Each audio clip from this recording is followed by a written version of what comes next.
Doctor Dalip Kaur Tiwana ਦਾ novel ਜਿਮੀ ਪੁੱਛੀ ਅਸਮਾਨ ਦਾ 12ਵਾਂ ਅੰਕ। ਦੀਵਾਲੀ ਦੀਆਂ 4 ਛੁੱਟੀਆਂ ਘਰ ਲਗਾ ਕੇ ਬਲਦੇਵ ਜਦੋਂ ਵਾਪਸ ਯੂਨੀਵਰਸਿਟੀ ਪਰਤਿਆ ਤਾਂ ਉਹਨੂੰ ਲੱਗਿਆ ਜਿਵੇਂ ਉਹ ਘਰ ਗਿਆ ਨਹੀਂ ਸੀ, ਸਗੋਂ ਘਰ ਪਰਤਿਆ। ਸਵੇਰੇ ਹੀ ਉਹ ਮਠਿਆਈ ਦਾ ਡੱਬਾ ਲੈ ਕੇ ਮੈਡਮ ਸੌਂਦੀ ਦੇ ਕਮਰੇ 'ਚ ਚਲਾ ਗਿਆ। ਸਿਮਰਨ ਪਹਿਲਾਂ ਹੀ ਉੱਥੇ ਬੈਠੀ ਮੈਡਮ ਨੂੰ ਆਪਣਾ ਦੂਜਾ ਚੈਪਟਰ ਵਿਖਾ ਰਹੀ ਸੀ। ਮੈਨੂੰ ਲੱਗਦਾ ਹੈ ਮੈਂ ਧਰਮ ਭਾਜੀ ਨੂੰ ਵੀ ਸੱਦ ਲਿਆਵਾਂ, ਆਖਦਾ ਉਹ ਮਠਿਆਈ ਦਾ ਡੱਬਾ ਰੱਖ ਕੇ ਉਹਨੀ ਪੈਰੀਂ ਪਰਤ ਗਿਆ ਤੇ ਕੁਝ ਚਿਰ ਮਗਰੋਂ ਧਰਮ ਨੂੰ ਇਹ ਆਖ ਕੇ ਸੱਦ ਲਿਆਇਆ ਕਿ ਤੁਹਾਨੂੰ ਮੈਡਮ ਬੁਲਾਉਂਦੇ ਨੇ, ਤੂੰ ਲਾਇਬ੍ਰੇਰੀ ਬੈਠ ਕੇ ਪੜ੍ਹਿਆ ਵੀ ਕਰ ਕਦੇ। ਮੈਡਮ ਨੇ ਬਲਦੇਵ ਨੂੰ ਮਿੱਠੀ ਜਿਹੀ ਝਾੜ ਪਾਈ। ਹੁਣ ਤਾਂ ਮੈਂ ਰਾਤ ਨੂੰ 12 ਵਜੇ ਤੱਕ ਪੜ੍ਹਦਾ। ਬਲਦੇਵ ਨੇ ਜਿਵੇਂ ਆਪਣੀ ਸਫਾਈ ਦੇਣ ਵਾਂਗ ਆਖਿਆ। ਕੀ ਗੱਲ, ਇਸ ਵਾਰੀ ਡਿਗਰੀ ਪੜ੍ਹ ਕੇ ਲੈਣੀ ਹੈ? ਸਿਮਰਨ ਨੇ ਉਹਨੂੰ ਮਜ਼ਾਕ ਕੀਤਾ।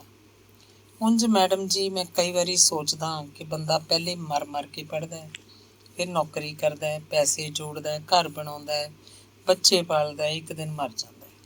ਇਹ ਵੀ ਕੀ ਗੱਲ ਹੋਈ? ਜੇ ਮਰ ਹੀ ਜਾਣਾ ਕਾਹਦੇ ਲਈ ਬੰਦਾ ਕੁਝ ਕਰੇ? ਬਲਦੇਵ ਮੈਡਮ ਸੌਂਦੀ ਨੂੰ ਪੁੱਛ ਰਿਹਾ ਸੀ। ਪੜ੍ਹਾਈ ਕਰਦਾ, ਨੌਕਰੀ ਕਰਦਾ, ਪੈਸੇ ਜੋੜਦਾ, ਘਰ ਬਣਾਉਂਦਾ, ਬੱਚੇ ਪਾਲਦਾ ਬੰਦਾ ਅਗਰ ਇਹ ਯਾਦ ਰੱਖ ਲਏ ਕਿ ਇੱਕ ਦਿਨ ਉਹਨੇ ਮਰ ਹੀ ਜਾਣਾ, ਫਿਰ ਉਹਨੂੰ ਮੁਕਤੀ ਹਾਸਲ ਕਰਨ ਲਈ ਹੋਰ ਕੁਝ ਵੀ ਕਰਨ ਦੀ ਲੋੜ ਨਹੀਂ। ਬਲਦੇਵ, ਮੈਡਮ ਨੇ ਦੱਸਿਆ, ਮੁਕਤੀ ਦਾ ਮਤਲਬ ਹੈ ਮਰਨ ਜੰਮਣ ਦੇ ਚੱਕਰ ਵਿੱਚੋਂ ਆਊਟ ਹੋ ਜਾਣਾ। ਇਸ ਨਾਲੋਂ ਇਹ ਅੱਛਾ ਨਹੀਂ ਕਿ ਜ਼ਿੰਦਗੀ 'ਚ ਆਈ ਜਾਓ ਜਾਈ ਜਾਓ, ਦੁਨੀਆ ਦੇ ਰੰਗ ਤਮਾਸ਼ੇ ਦੇਖੋ।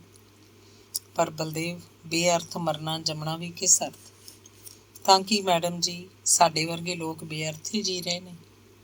ਜਦੋਂ ਇਹ ਸੋਚ ਪੈਦਾ ਹੋ ਗਈ ਕਿ ਕੀ ਅਸੀਂ ਬੇਅਰਥ ਹੀ ਜੀ ਰਹੇ ਹਾਂ, ਤਾਂ ਫਿਰ ਬੇਅਰਥ ਤੋਂ ਅਰਥ ਵਾਲਾ ਵੱਲ ਪਹਿਲਾ ਕਦਮ ਤਾਂ ਪੁੱਟਿਆ ਗਿਆ ਸਮਝੋ।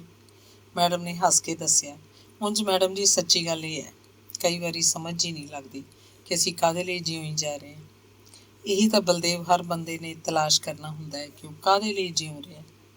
ਤੁਸੀਂ ਦੱਸੋ ਧਰਮ ਭਾਜੀ, ਸੰਸਾਰ 'ਚ ਨਿੱਤ ਇਹ ਜਿਹੜੇ ਬੰਦੇ ਬੰਦਿਆਂ ਨੂੰ ਮਰਵਾਈ ਜਾਂ ਮਾਰੀ ਜਾ ਰਹੇ ਨੇ, ਕੀ ਉਹ ਜਾਣਦੇ ਨੇ ਕਿ ਉਹ ਕੀ ਕਰ ਰਹੇ ਨੇ? ਬਲਦੇਵ ਨੇ ਇਸ ਵਾਰੀ ਗੱਲ ਧਰਮ ਨਾਲ ਕੀਤੀ। ਬੰਦੇ ਬੰਦਿਆਂ ਨੂੰ ਮਰਵਾਈ ਜਾਂ ਮਾਰੀ ਜਾ ਰਹੇ ਨੇ, ਇਹ ਤੈਨੂੰ ਕਿਹਨੇ ਆਖ ਦਿੱਤਾ ਹੈ ਕਿ ਬੰਦੇ ਦੀ ਜੂਨ 'ਚ ਹਰ ਬੰਦਾ ਬੰਦਾ ਹੀ ਹੈ? ਧਰਮ ਨੇ ਆਖਿਆ। ਤੁਹਾਡਾ ਖਿਆਲ ਹੈ ਸੂਟ ਪਾਈ ਟਾਈ ਲਾਈ ਸਾਡੇ ਕੋਲੋਂ ਦੀ ਲੰਘਿਆ ਬੰਦਾ ਅਸਲ ਵਿੱਚ ਬੰਦੇ ਦੀ ਜੂਨ 'ਚ ਖੋਤਾ ਵੀ ਹੋ ਸਕਦਾ? ਖੋਤਾ, ਕੁੱਤਾ, ਗਿੱਦੜ, ਲੂੰਬੜ, ਬਘਿਆੜ, ਸੱਪ, ਸ਼ੇਰ, ਕੁਝ ਵੀ ਹੋ ਸਕਦਾ। ਧਰਮ ਭਾਜੀ ਗੱਲ ਕਦੇ ਕਦੇ ਹੀ ਕਰਦੇ ਨੇ, ਪਰ ਕਰਦੇ ਬੜੀ ਪਤੇ ਦੀ ਨੇ। ਤੇ ਸਿਮਰਨ ਕੁੜੀ ਦੀ ਜੂਨ 'ਚ ਅਸਲ 'ਚ ਕੌਣ ਹੈ? ਸਿਮਰਨ ਨੂੰ ਚਾਹ ਬਣਾਈ ਲਈ ਆਉਂਦੀ ਨੂੰ ਦੇਖ ਕੇ ਬਲਦੇਵ ਨੇ ਸ਼ਰਾਰਤ ਨਾਲ ਪੁੱਛਿਆ। ਧਰਮ ਨੇ ਕੋਈ ਉੱਤਰ ਨਾ ਦਿੱਤਾ। ਮੈਂ ਦੱਸਾਂ ਸਿਮਰਨ ਕੌਣ ਹੈ? ਮੈਡਮ ਬੋਲੀ। ਸਿਮਰਨ ਅਸਲ 'ਚ ਇੱਕ ਕਵਿਤਾ ਹੈ। ਤੇ ਬਲਦੇਵ, ਇਸ ਵਾਰੀ ਸਿਮਰਨ ਨੇ ਸ਼ਰਾਰਤ ਨਾਲ ਪੁੱਛਿਆ। ਲੈ, ਆਪਣੇ ਬਾਰੇ ਤੁਸੀਂ ਆਪ ਲੱਭੋ ਕਿ ਤੁਸੀਂ ਕੌਣ ਹੋ, ਮੈਂ ਸਾਰਿਆਂ ਬਾਰੇ ਕਿਉਂ ਦੱਸਾਂ? ਆ ਕੇ ਮੈਡਮ ਨੇ ਗੱਲ ਟਾਲ ਦਿੱਤੀ। ਪਰ ਮੈਡਮ ਜੀ, ਮਨੁੱਖ ਦੇ ਇਹ ਸਵਾਲ ਕਿ ਮੈਂ ਕੌਣ ਹਾਂ, ਇਹ ਸੰਸਾਰ ਕੀ ਹੈ, ਮੇਰਾ ਇਸ ਨਾਲ ਕੀ ਰਿਸ਼ਤਾ ਹੈ, ਬਹੁਤ ਪਿੱਛਾਂ ਸ਼ਾਇਦ ਵੇਦਾਂ ਉਪਨਿਸ਼ਦਾਂ ਦੇ ਵੇਲਿਆਂ 'ਚ ਕਿਧਰੇ ਰਹਿ ਗਿਆ ਹੈ। ਸਿਮਰਨ ਨੇ ਮੈਡਮ ਨੂੰ ਚਾਹ ਦਾ ਕੱਪ ਫੜਾਉਂਦਿਆਂ ਆਖਿਆ। ਪਰ ਸੋਚਣ ਵਾਲੀ ਗੱਲ ਤਾਂ ਇਹ ਹੈ ਕਿ ਸਭ ਇਉਂ ਕਿਉਂ ਹੋ ਗਿਆ? ਧਰਮ ਬੋਲਿਆ। ਸਾਡੇ ਪੂਰਵਜਾਂ ਨੇ ਧਰਮ, ਅਰਥ, ਕਾਮ ਤੇ ਮੋਕਸ਼ ਜ਼ਿੰਦਗੀ ਦੀਆਂ 4 ਸੰਚਾਲਕ ਸ਼ਕਤੀਆਂ ਦੱਸੀਆਂ, ਪਰ ਅੱਜ ਧਰਮ ਤੇ ਕਾਮ ਹੀ ਸੰਚਾਲਕ ਸ਼ਕਤੀਆਂ ਰਹਿ ਗਈਆਂ ਨੇ। ਮੈਡਮ ਸੌਂਦੀ ਬੋਲੀ। ਇਹਨਾਂ ਗੱਲਾਂ ਦੀ ਸਮਝ ਹੋਣ ਮਗਰੋਂ ਅੱਜ ਦੀ ਜ਼ਿੰਦਗੀ ਤਾਂ ਤੁਹਾਨੂੰ ਬੜੀ ਊਟ ਪਟੰਗ ਲੱਗਦੀ ਹੋਏਗੀ, ਹੈ ਨਹੀਂ ਮੈਡਮ ਜੀ? ਬਲਦੇਵ ਪੁੱਛ ਰਿਹਾ ਸੀ। ਅਜਿਹੇ ਵੇਲੇ ਫਰਸਟ੍ਰੇਸ਼ਨ ਤੋਂ ਬਚਣ ਲਈ ਆਪਣੇ ਅੰਦਰ ਹੀ ਕੋਈ ਪਨਾਹ ਢੂੰਡ ਲੈਣੀ ਚਾਹੀਦੀ ਹੈ। ਆਪਣਾ ਦੀਵਾ ਆਪ ਬਣਨ ਦੀ ਲੋੜ ਹੁੰਦੀ ਹੈ। ਮੈਡਮ ਨੇ ਦੱਸਿਆ। ਮੈਨੂੰ ਤਾਂ ਸਿੱਧੀ ਜਿਹੀ ਗੱਲ ਦੱਸੋ ਕਿ ਬੰਦਾ ਕਾਹਦੇ ਲਈ ਜੀਵੇ ਤੇ ਕਿਵੇਂ ਜੀਵੇ? ਬਲਦੇਵ ਬੋਲਿਆ। ਮੈਡਮ ਹੱਸ ਪਈ। ਰਿਸਰਚ ਲਈ ਬਲਦੇਵ ਦਾ ਗਾਈਡ ਡਾਕਟਰ ਖੇੜਾ ਹੈ, ਜਿਉਣ ਲਈ ਬਲਦੇਵ ਤੁਹਾਨੂੰ ਗਾਈਡ ਬਣਾਉਣਾ ਚਾਹੁੰਦਾ ਹੈ। ਸਿਮਰਨ ਨੇ ਜਿਵੇਂ ਮਜ਼ਾਕ ਕੀਤਾ। ਮੈਡਮ ਜੀ, ਸਿਮਰਨ ਇੰਨੀ ਸਮਝਦਾਰ ਕਿਵੇਂ ਹੋ ਗਈ? ਮੈਨੂੰ ਇਸ ਗੱਲ ਦੀ ਵੀ ਸਮਝ ਨਹੀਂ ਲੱਗ ਰਹੀ। ਬਲਦੇਵ ਪੁੱਛ ਰਿਹਾ ਸੀ। ਸਮਝ ਵੀ ਕਮਾਉਣੀ ਪੈਂਦੀ ਹੈ ਸਿਮਰਨ, ਪਤਾ ਨਹੀਂ ਕਿੰਨੇ ਕੁ ਜਨਮਾਂ ਦੀ ਇਸ ਪਾਸੇ ਨੂੰ ਤੁਰੀ ਹੋਈ ਹੈ। ਡਾਕਟਰ ਅਮਰ ਤੇ ਮੈਡਮ ਸੀਮਾ ਦੀ ਧੀ ਹੋਣਾ ਮਹਿਜ਼ ਇਤਫਾਕ ਨਹੀਂ, ਮੈਡਮ ਸੌਂਦੀ ਸੰਜੀਦਾ ਹੋ ਕੇ ਦੱਸ ਰਹੀ ਸੀ। ਤੁਸੀਂ ਵੀ ਜਨਮਾਂ 'ਚ ਯਕੀਨ ਰੱਖਦੇ ਹੋ? ਬਲਦੇਵ ਨੇ ਹੈਰਾਨ ਹੋ ਕੇ ਪੁੱਛਿਆ। ਤੁਸੀਂ ਜੋ ਮੇਰੇ ਆਲੇ ਦੁਆਲੇ ਬੈਠੇ ਹੋ, ਮੈਂ ਇਹਨੂੰ ਵੀ ਮਹਿਜ਼ ਇਤਫਾਕ ਨਹੀਂ ਮੰਨਦੀ। ਮੈਂ ਤੇ ਪਤਾ ਨਹੀਂ ਕਿੰਨੇ ਕੁ ਜਨਮਾਂ ਪਿੱਛੇ ਰਹਿ ਗਿਆ। ਲੱਗਦਾ ਹੈ ਸਿਮਰਨ ਹਮੇਸ਼ਾ ਮੇਰੇ ਅੱਗੇ ਅੱਗੇ ਤੁਰਦੀ ਜਾ ਰਹੀ ਹੈ। ਪਤਾ ਨਹੀਂ ਕਿਵੇਂ ਬਲਦੇਵ ਤੋਂ ਆਖਿਆ ਗਿਆ। ਮੈਡਮ ਸੌਂਦੀ ਤੇ ਸਿਮਰਨ ਦੋਵੇਂ ਹੱਸ ਪਈਆਂ। ਸ਼ਾਇਦ ਉਹ ਬਲਦੇਵ ਦੀ ਇਸ ਸੰਜੀਦਾ ਗੱਲ ਨੂੰ ਹਾਸੇ 'ਚ ਰੋਲ ਦੇਣਾ ਚਾਹੁੰਦੀਆਂ ਸਨ। ਉਂਝ ਮੈਡਮ ਜੀ, ਤੁਸੀਂ ਤਾਂ ਬਹੁਤ ਸੋਚਿਆ ਹੋਏਗਾ ਜ਼ਿੰਦਗੀ ਬਾਰੇ, ਤੇ ਸ਼ਾਇਦ ਡਾਕਟਰ ਖੇੜਾ ਠੀਕ ਹੀ ਆਖਦੇ ਹਨ, ਤੁਸੀਂ ਸਿਰਫ ਸੋਚਦੇ ਹੀ ਰਹੇ ਤੇ ਜ਼ਿੰਦਗੀ ਤੁਹਾਡੇ ਕੋਲੋਂ ਦੀ ਲੰਘਦੀ ਗਈ, ਬਲਦੇਵ ਆਖ ਰਿਹਾ ਸੀ। ਮੈਡਮ ਜੀ, ਬਲਦੇਵ ਤਾਂ ਅੱਜ ਕੱਲ੍ਹ ਲੋੜ ਨਾਲੋਂ ਵੱਧ ਸਿਆਣਾ ਹੁੰਦਾ ਜਾ ਰਿਹਾ, ਸਿਮਰਨ ਨੇ ਫਿਰ ਮਜ਼ਾਕ ਵਾਂਗ ਆਖਿਆ। ਨਹੀਂ, ਤੁਹਾਡੇ ਲੋਕਾਂ ਦੇ ਨੇੜੇ ਰਹਿ ਕੇ ਹੁਣੀ ਤਾਂ ਮੈਨੂੰ ਸਮਝ ਲੱਗੀ ਹੈ ਕਿ ਮੈਂ ਵੀ ਕਿੰਨਾ ਬੁੱਧੂ ਹਾਂ। ਮੈਡਮ ਜੀ, ਬਲਦੇਵ ਦਾ ਕੋਈ ਇਲਾਜ ਕਰੋ, ਇਹ ਲੋੜ ਨਾਲੋਂ ਵੱਧ ਸਿਆਣਾ ਹੁੰਦਾ ਜਾ ਰਿਹਾ, ਸਿਮਰਨ ਨੇ ਫਿਰ ਮਜ਼ਾਕ ਕੀਤਾ। ਮੇਰੀ ਟ੍ਰੈਜਡੀ ਇਹ ਹੈ ਸਿਮਰਨ ਕਿ ਮੇਰੀ ਕਿਸੇ ਵੀ ਗੱਲ ਨੂੰ ਤੂੰ ਸੀਰੀਅਸਲੀ ਨਹੀਂ ਲੈਂਦੀ। ਸਾਡੇ ਸਾਰਿਆਂ ਵਿੱਚ ਤੂੰ ਵੀ ਤਾਂ ਇੱਕ ਜ਼ਿੰਦਾ ਦਿਲ ਬੰਦਾ ਹੈ। ਬਲਦੇਵ, ਜੇ ਤੂੰ ਵੀ ਸੀਰੀਅਸ ਹੋ ਗਿਆ ਗੱਲ ਕੀ ਬਣੂ? ਮੈਡਮ ਸੌਂਦੀ ਆਖ ਰਹੀ ਸੀ। ਤੁਹਾਡਾ ਮਤਲਬ ਹੈ ਮੈਂ ਹੀ ਇੱਕ ਮਸਖਰਾ? ਬਲਦੇਵ ਨੇ ਗਿਲੇ ਵਾਂਗ ਪੁੱਛਿਆ। ਮਸਖਰਾ ਤਾਂ ਬਹੁਤ ਇੰਟੈਲੀਜੈਂਟ ਹੁੰਦਾ ਹੈ, ਉਹ ਮਜ਼ਾਕ ਰਾਹੀਂ ਜ਼ਿੰਦਗੀ ਦੇ ਸੰਜੀਦਾ ਅਰਥਾਂ ਤੱਕ ਲੈ ਕੇ ਜਾਂਦਾ ਹੈ। ਬਹੁਤੇ ਲੋਕ ਜ਼ਿੰਦਗੀ ਦੇ ਅਰਥ ਲੱਭਦੇ ਖੁਦ ਵੀ ਗਵਾਚ ਜਾਂਦੇ ਨੇ। ਮੈਂ ਵੀ ਸ਼ਾਇਦ ਉਹਨਾਂ 'ਚੋਂ ਹੀ ਹਾਂ। ਤੇਰਾ ਘੱਟ ਸੰਜੀਦਾ ਹੋਣਾ ਚੰਗਾ ਲੱਗਦਾ ਹੈ, ਬਾਹਰ ਵੱਲ ਖੁੱਲ੍ਹਦੀ ਖਿੜਕੀ ਵਾਂਗ, ਮੈਡਮ ਸੌਂਦੀ ਨੇ ਹੱਸ ਕੇ ਬਲਦੇਵ ਨੂੰ ਦੱਸਿਆ। ਮੇਰੀ ਕਿਸੇ ਵੀ ਗੱਲ ਨੂੰ ਸਿਮਰਨ ਕਦੇ ਸੀਰੀਅਸਲੀ ਨਹੀਂ ਲੈਂਦੀ, ਬਲਦੇਵ ਨੇ ਫਿਰ ਜਿਵੇਂ ਗਿਲਾ ਕੀਤਾ। ਤੂੰ ਖੁਦ ਇੰਨਾ ਸੀਰੀਅਸ ਹੁੰਦਾ ਜਾ ਰਿਹਾ, ਸਗੋਂ ਡਰ ਲੱਗਦਾ ਹੈ ਕਿ ਤੂੰ ਚੰਗਾ ਭਲਾ ਹੁੰਦਾ ਸੀ। ਸਿਮਰਨ ਨੇ ਜਦੋਂ ਆਖਿਆ, ਬਲਦੇਵ ਦੇ ਪਤਾ ਨਹੀਂ ਕਿਉਂ ਅੱਖਾਂ ਦੇ ਕੋਇਆਂ 'ਚ ਪਾਣੀ ਸਿਮ ਆਇਆ। ਬਲਦੇਵ, ਤੂੰ ਸ਼ਾਇਦ ਨਹੀਂ ਜਾਣਦਾ ਕਿ ਜੋ ਵੀ ਤੂੰ ਹੈ ਸਾਨੂੰ ਸਾਰਿਆਂ ਨੂੰ ਚੰਗਾ ਲੱਗਦਾ ਹੈ, ਮੈਡਮ ਨੇ ਆਖਿਆ ਤੇ ਫਿਰ ਉਹ ਸਿਮਰਨ ਵੱਲ ਝਾਕੀ ਤੇ ਬੋਲੀ। ਸਿਮਰਨ, ਤੂੰ ਆਪਣੇ ਥੀਸਿਸ ਦਾ ਵੀ ਕੰਮ ਕਰਿਆ ਕਰ, ਹਰ ਵੇਲੇ ਮੈਂ ਤੈਨੂੰ ਹੋਰ ਕਿਤਾਬਾਂ ਹੀ ਪੜ੍ਹਦੀ ਦੇਖਦੀ ਹਾਂ। ਮੈਂ ਮੈਡਮ ਟਿਵਾਣਾ ਦੇ ਤੋਂ ਪਰਸੋਂ ਦਾ ਟਾਈਮ ਲਿਆ ਹੋਇਆ ਇੰਟਰਵਿਊ ਲਈ। ਤੇਰਾ ਖਿਆਲ ਹੈ ਮੈਡਮ ਟਿਵਾਣਾ ਆਪਣੀਆਂ ਲਿਖਤਾਂ ਦੇ ਦਾਰਸ਼ਨਿਕ ਆਧਾਰ ਬਾਰੇ ਤੈਨੂੰ ਕੁਝ ਦੱਸ ਸਕੇਗੀ? ਇਹੀ ਤਾਂ ਦੇਖਣਾ ਹੈ ਕਿ ਆਪਣੀ ਰਚਨਾ ਬਾਰੇ ਉਹਦੇ ਆਪਣੇ ਕੀ ਵਿਚਾਰ ਨੇ।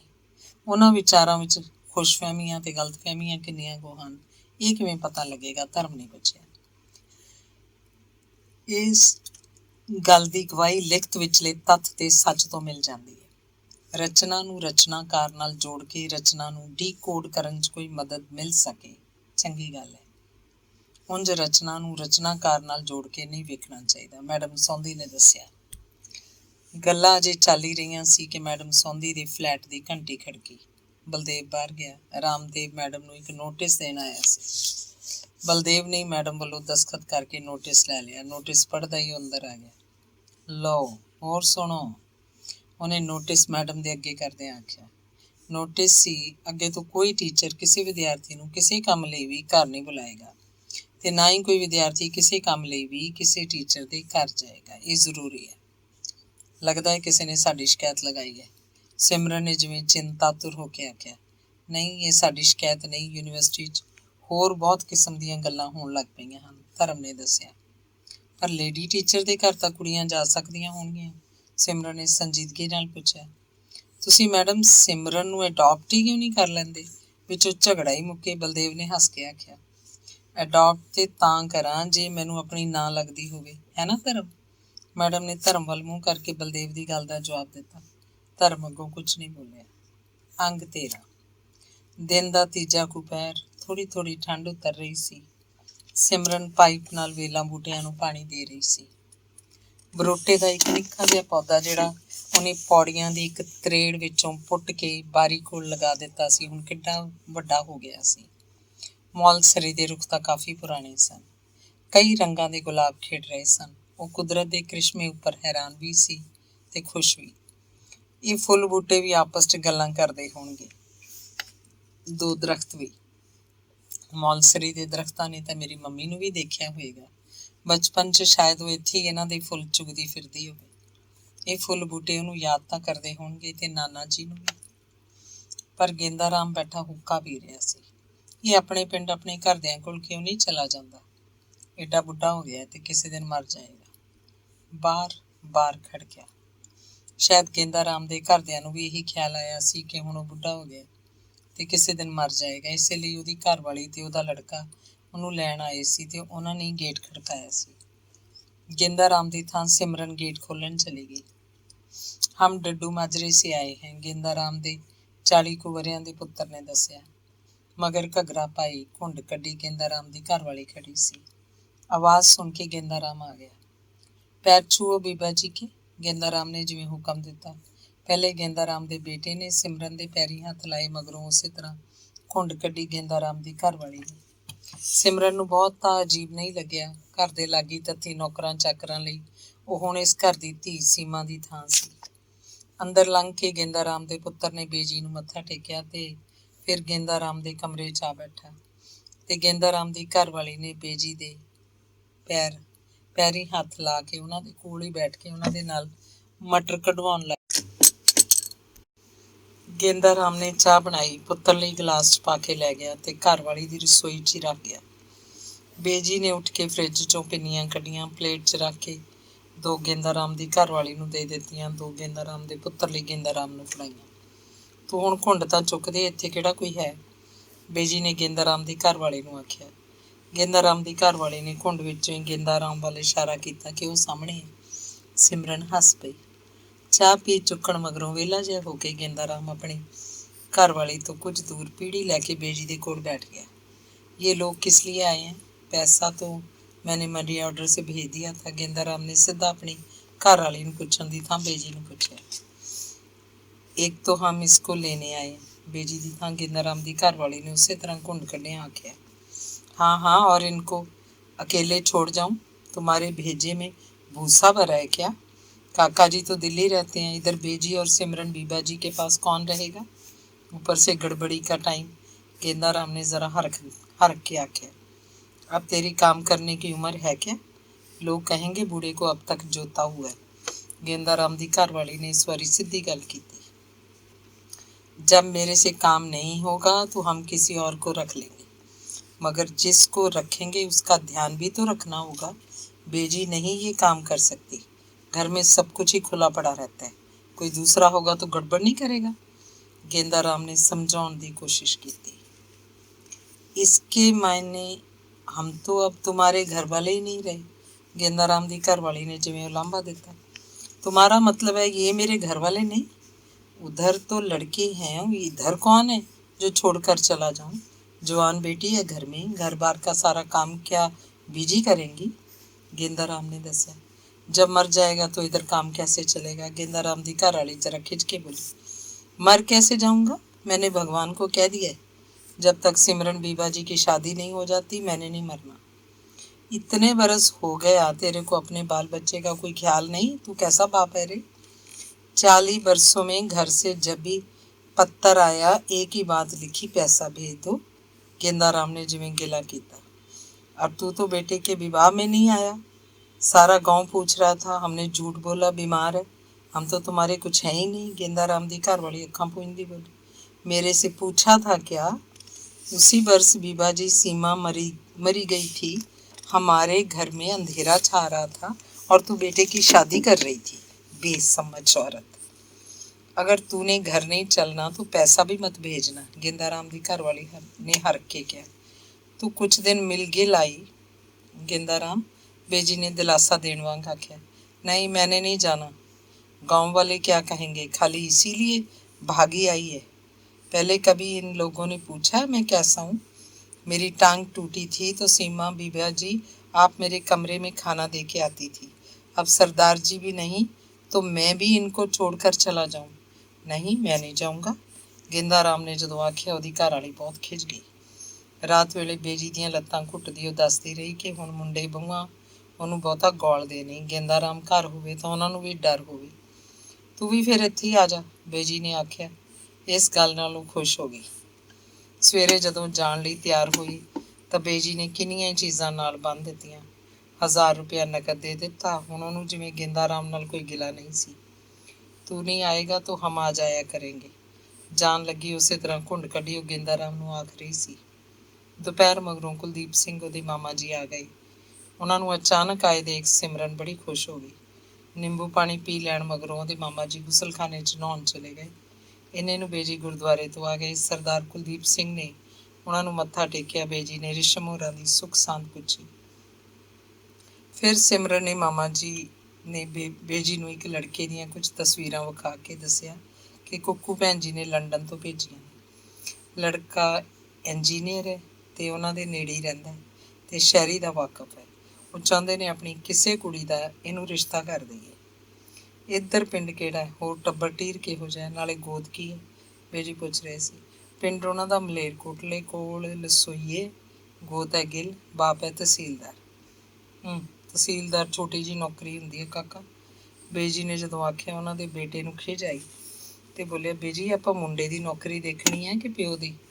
ਮੁੰਡਾ ਇੰਜੀਨੀਅਰ ਹੈ, ਲੰਡਨ ਰਹਿੰਦਾ ਹੈ, ਹੋਰ ਆਪਾਂ ਕਾਸੇ ਤੋਂ ਕੀ ਲੈਣਾ? ਵਲੈਤ ਇੱਥੋਂ ਹੀ ਗਿਆ ਹੋਊ ਨਾ।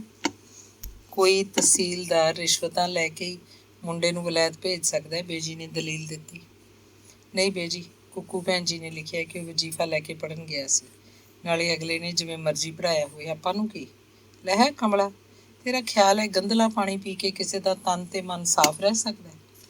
ਇਹ ਸਭ ਪੁਰਾਣੀਆਂ ਗੱਲਾਂ ਨੇ, ਮੁੰਡਾ ਲਾਇਕ ਚਾਹੀਦਾ ਬਸ। ਕੁਲਦੀਪ ਨੇ ਆਖ ਕੇ ਜਿਵੇਂ ਗੱਲ ਮੁਕਾਈ। ਚੰਗੀ ਨੌਕਰੀ ਤੇ ਹੋਣਾ ਹੀ ਤਾਂ ਲਾਇਕ ਨਹੀਂ ਹੋਣਾ ਹੁੰਦਾ। ਆਖਦੇ ਨੇ ਭੱਠ ਪਵੇ ਸੋਨਾ ਜਿਹੜਾ ਕੰਨਾਂ ਨੂੰ ਖਾਵੇ। ਪੁਰਾਣੇ ਲੋਕ 4 ਪੁਸ਼ਤਾਂ ਤੱਕ ਦਾ ਪਤਾ ਕਰਦੇ ਸੀ। ਮੈਨੂੰ ਪਤਾ ਸੀ ਤੁਸੀਂ ਇਉਂ ਹੀ ਆਖਣਾ, ਮੈਂ ਪਤਾ ਕਰ ਲਿਆ। ਚੰਗੇ ਬੰਦੇ ਨੇ, ਕੁਲਦੀਪ ਨੇ ਦੱਸਿਆ। ਚੰਗੇ ਨੇ ਤਾਂ ਫਿਰ ਸਿਮਰਨ ਨੂੰ ਪੁੱਛ ਲੈ। ਇਹਦਾ ਰਿਸ਼ਤਾ ਮੈਂ ਨੇੜੇ ਤੇੜੇ ਹੀ ਕਰਨਾ ਚਾਹੁੰਦੀ ਹਾਂ, ਵੀ ਦੁੱਖ ਦੇ ਸੁੱਖ ਦੇ 'ਚ ਧੀ ਪੁੱਤ ਦੀ ਸਾਰਤਾ ਲਈ ਜਾ ਸਕੇ। ਕਿਉਂ ਬਈ ਸਿਮਰਨ, ਤੇਰਾ ਕੀ ਖਿਆਲ ਹੈ? ਤਸਵੀਰਾਂ ਉਹਦੇ ਅੱਗੇ ਕਰਦਿਆਂ ਉਹਦੇ ਮਾਮਾ ਜੀ ਨੇ ਪੁੱਛਿਆ। ਮਾਮਾ ਜੀ ਪਲੀਜ਼ ਮੇਰੇ ਵਿਆਹ ਦੀ ਗੱਲ ਅਜੇ ਨਾ ਕਰੋ। ਵਿਆਹ ਬਾਰੇ ਮੈਂ ਅਜੇ ਸੋਚਿਆ ਨਹੀਂ, ਸਿਮਰਨ ਨੇ ਤਸਵੀਰਾਂ ਪਰਾਂ ਕਰਦੀ ਨੇ ਆਖਿਆ। ਨਹੀਂ ਸੋਚਿਆ ਤਾਂ ਸੋਚ ਲੈ, ਜਾਂ ਆਪਣੇ ਪਾਪਾ ਨੂੰ ਪੁੱਛ ਲੈ, ਉਹਦੇ ਮਾਮਾ ਜੀ ਨੇ ਜਿਵੇਂ ਗਿਲੇ ਨਾਲ ਆਖਿਆ। ਪਾਪਾ ਤਾਂ ਆ ਗਏ ਸੀ, ਤੇਰੇ ਮਾਮਾ ਜੀ ਜਿਵੇਂ ਠੀਕ ਸਮਝਣ ਕਰ ਲਈ, ਪਰ ਮੇਰੇ ਕੋਲ ਅਜੇ ਸੋਚਣ ਜੋਗੀ ਵੇਲ ਨਹੀਂ। ਮੈਂ ਆਪਣਾ ਥੀਸਿਸ ਪੂਰਾ ਕਰਨਾ ਹੈ, ਸਿਮਰਨ ਨੇ ਆਖਿਆ। ਥੀਸਿਸ ਪੂਰਾ ਕਰਕੇ ਡਿਗਰੀ ਮਿਲ ਜਾਊ, ਡਿਗਰੀ ਲੈ ਕੇ ਨੌਕਰੀ ਕਰਨੀ ਹੈ। ਪਰ ਜੇ ਬੰਦਾ ਸਭ ਸੁੱਖ ਸਹੂਲਤਾਂ ਦੇ ਸਕਦਾ ਹੋਵੇ, ਫਿਰ ਕਾਹਦੇ ਲਈ ਬਾਹਰ ਦਫ਼ਤਰਾਂ 'ਚ ਧੱਕੇ ਖਾਣੇ ਨੇ? ਗੱਲ ਮਾਮਾ ਜੀ ਸਿਰਫ ਸੁੱਖ ਸਹੂਲਤਾਂ ਦੀ ਨਹੀਂ ਹੁੰਦੀ, ਹੋਰ ਕਾਸ ਦੀ ਹੁੰਦੀ ਹੈ। ਮੇਰੀ ਮੰਮੀ ਕੋਲ ਤਾਂ ਸਭ ਸੁੱਖ ਸਹੂਲਤਾਂ ਸਨ। ਫਿਰ ਤੇਰੀ ਮੰਮੀ ਨੇ ਉਹ ਬੰਦਾ ਚੁਣ ਲਿਆ ਸੀ ਜਿਸ ਦਾ ਵਰਲਡ ਰਿਊ ਹੀ ਹੋਰ ਸੀ, ਵੈਲਿਊ ਪੈਟਰਨ ਹੀ ਹੋਰ ਸੀ। ਪਰ ਮਾਮਾ ਜੀ ਦੀ ਬੱਚੀ, ਮਾਮਾ ਜੀ ਨੇ ਵੀ ਤਾਂ ਆਪਣੇ ਕੰਮ ਮੁਕਾਉਣੇ ਨੇ, ਧੀਆਂ ਵਿਆਹੁਣੀਆਂ ਨੇ। ਸਰਦਾਰ ਕੁਲਦੀਪ ਸਿੰਘ ਨੇ ਗੱਲ ਟੋਕਿਆ। ਪਰ ਮਾਮਾ ਜੀ, ਤੁਸੀਂ ਇਹ ਫਜ਼ੂਲ ਦੀਆਂ ਗੱਲਾਂ ਛੱਡੋ। ਤੂੰ ਦੱਸ ਸਿਮਰਨ, ਤੈਨੂੰ ਲੜਕਾ ਪਸੰਦ ਹੈ ਜਾਂ ਨਹੀਂ? ਮੈਂ ਤਾਂ ਬੀਜੀ ਅਜੇ ਵਿਆਹ ਕਰਨਾ ਨਹੀਂ। ਚੱਲ ਛੱਡ ਕਾਕਾ, ਤੂੰ ਪਿੰਕੀ ਦਾ ਕਰ ਦੇ ਰਿਸ਼ਤਾ, ਜੇ ਸਭ ਕੁਝ ਲੋਟ ਹੈ। ਇਹਦੀ 1 ਸਾਲ ਦੀ ਪੜ੍ਹਾਈ ਹੋਰ ਰਹਿੰਦੀ ਹੈ, ਫੇਰ ਤਾਂ ਕਿਤੇ ਨਾ ਕਿਤੇ ਕਰਾਏਗੀ। ਇਹ ਆਖ ਕੇ ਬੀਜੀ ਨੇ ਗੱਲ ਮੁਕਾਤੀ। ਉਸੇ ਦਿਨ ਉਹਦੇ ਮਾਮਾ ਜੀ ਦਿੱਲੀ ਨੂੰ ਮੁੜ ਗਏ। ਅਗਲੇ ਦਿਨ ਸਿਮਰਨ ਯੂਨੀਵਰਸਿਟੀ ਨਹੀਂ ਗਈ। ਤਿਆਰ ਹੋ ਕੇ ਜਾਣ ਹੀ ਲੱਗੀ ਸੀ ਕਿ ਅੱਗੋਂ ਡਾਕੀਆ ਮਿਲ ਗਿਆ। ਕੈਨੇਡਾ ਤੋਂ ਇੱਕ ਖੱਤ ਉਹਨੇ ਸਿਮਰਨ ਨੂੰ ਦਿੱਤਾ। ਖੋਲ੍ਹ ਕੇ ਪੜ੍ਹਿਆ, ਬਹਾਦਰ ਦਾ ਸੀ। ਸਿਮਰਨ ਆਪਣੇ ਕਮਰੇ 'ਚ ਜਾ ਕੇ ਪੜ੍ਹਨ ਲੱਗ ਪਈ। ਲਿਖਿਆ ਸੀ, ਸਿਮਰਨ ਬੇਟੀ, ਇੱਥੇ ਪਹੁੰਚਦੇ ਹੀ ਮੇਰਾ ਐਕਸੀਡੈਂਟ ਹੋ ਗਿਆ ਸੀ, ਇਸ ਲਈ ਖੱਤ ਛੇਤੀ ਨਹੀਂ ਪਾ ਸਕਿਆ। ਕਈ ਮਹੀਨੇ ਹਸਪਤਾਲ 'ਚ ਰਿਹਾ, ਇੱਥੋਂ ਦੇ ਡਾਕਟਰ ਨੇ ਬਚਾ ਲਿਆ, ਬਸ ਹੁਣ ਠੀਕ ਆ। ਮੈਂ ਤੇਰੇ ਪਾਪਾ ਅਮਰ ਭਾਜੀ ਦਾ ਕਲਕੱਤੇ ਦਾ ਐਡਰੈਸ ਭੇਜ ਰਿਹਾ, ਕਦੇ ਖੱਤ ਪਾ ਦੇਈਂ। ਉਹ ਤੈਨੂੰ ਯਾਦ ਤਾਂ ਬਥੇਰਾ ਕਰਦੇ ਹੋਣਗੇ। ਸਰਦੀਆਂ 'ਚ ਮੈਂ ਇੰਡੀਆ ਆਵਾਂਗਾ, ਦੱਸ ਤੇਰੇ ਲਈ ਕੀ ਲੈ ਕੇ ਆਵਾਂ। ਬੇਜੀ ਨੂੰ ਮੇਰੇ ਵੱਲੋਂ ਮੱਥਾ ਟੇਕਣਾ। ਤੁਹਾਡੇ ਲੋਕਾਂ ਦੇ ਨਾਲ ਰਹਿ ਕੇ ਬਲਦੇਵ ਵਿੱਚ ਵੀ ਬੜੀ ਤਬਦੀਲੀ ਆਈ ਲੱਗਦੀ ਹੈ। ਕਦੇ ਕਦੇ ਉਹ ਜਦੋਂ ਖੱਤ ਪਾਉਂਦਾ, ਤੇਰੀ ਸੁੱਖ ਸਾਂਦ ਦਾ ਵੀ ਪਤਾ ਲੱਗ ਜਾਂਦਾ। ਬਹੁਤ ਸਾਰੇ ਪਿਆਰ ਨਾਲ, ਤੇਰਾ ਅੰਕਲ ਬਹਾਦਰ।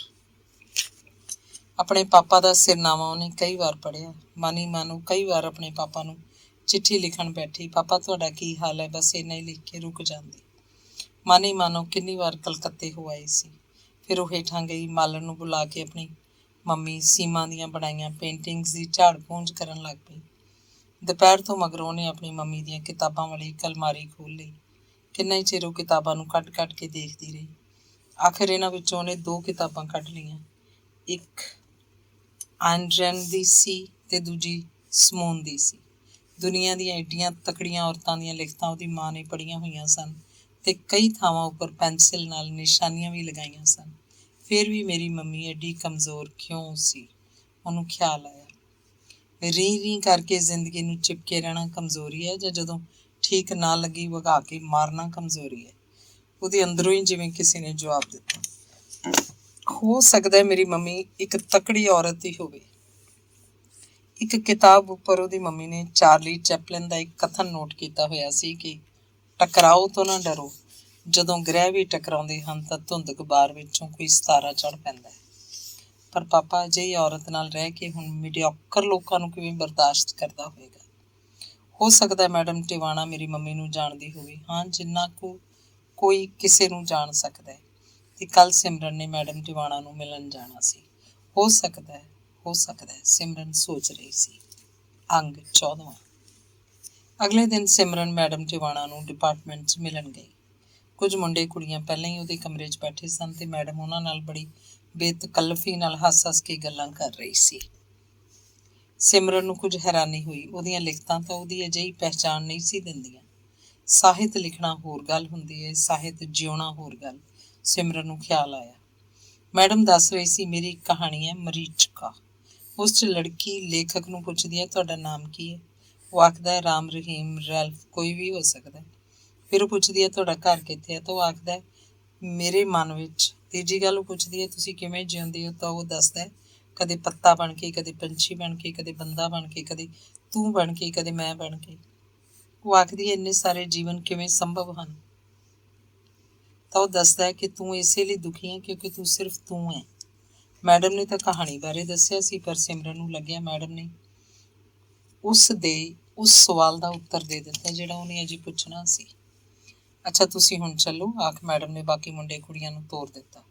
ਚਪੜਾਸੀ ਨੂੰ ਹੋਰ ਚਾਹ ਲੈ ਆਉਣ ਲਈ ਆਖ ਕੇ ਉਹਨੇ ਕਮਰੇ ਦਾ ਬੂਹਾ ਜ਼ਰਾ ਕੁ ਢੋ ਦਿੱਤਾ ਤੇ ਬਾਹਰ ਲਟਕਦੀ ਤਖਤੀ ਨੂੰ ਉਲਟਾ ਕੇ ਉਹਨੇ ਕਰ ਦਿੱਤਾ, ਹਾਜ਼ਰ ਨਹੀਂ।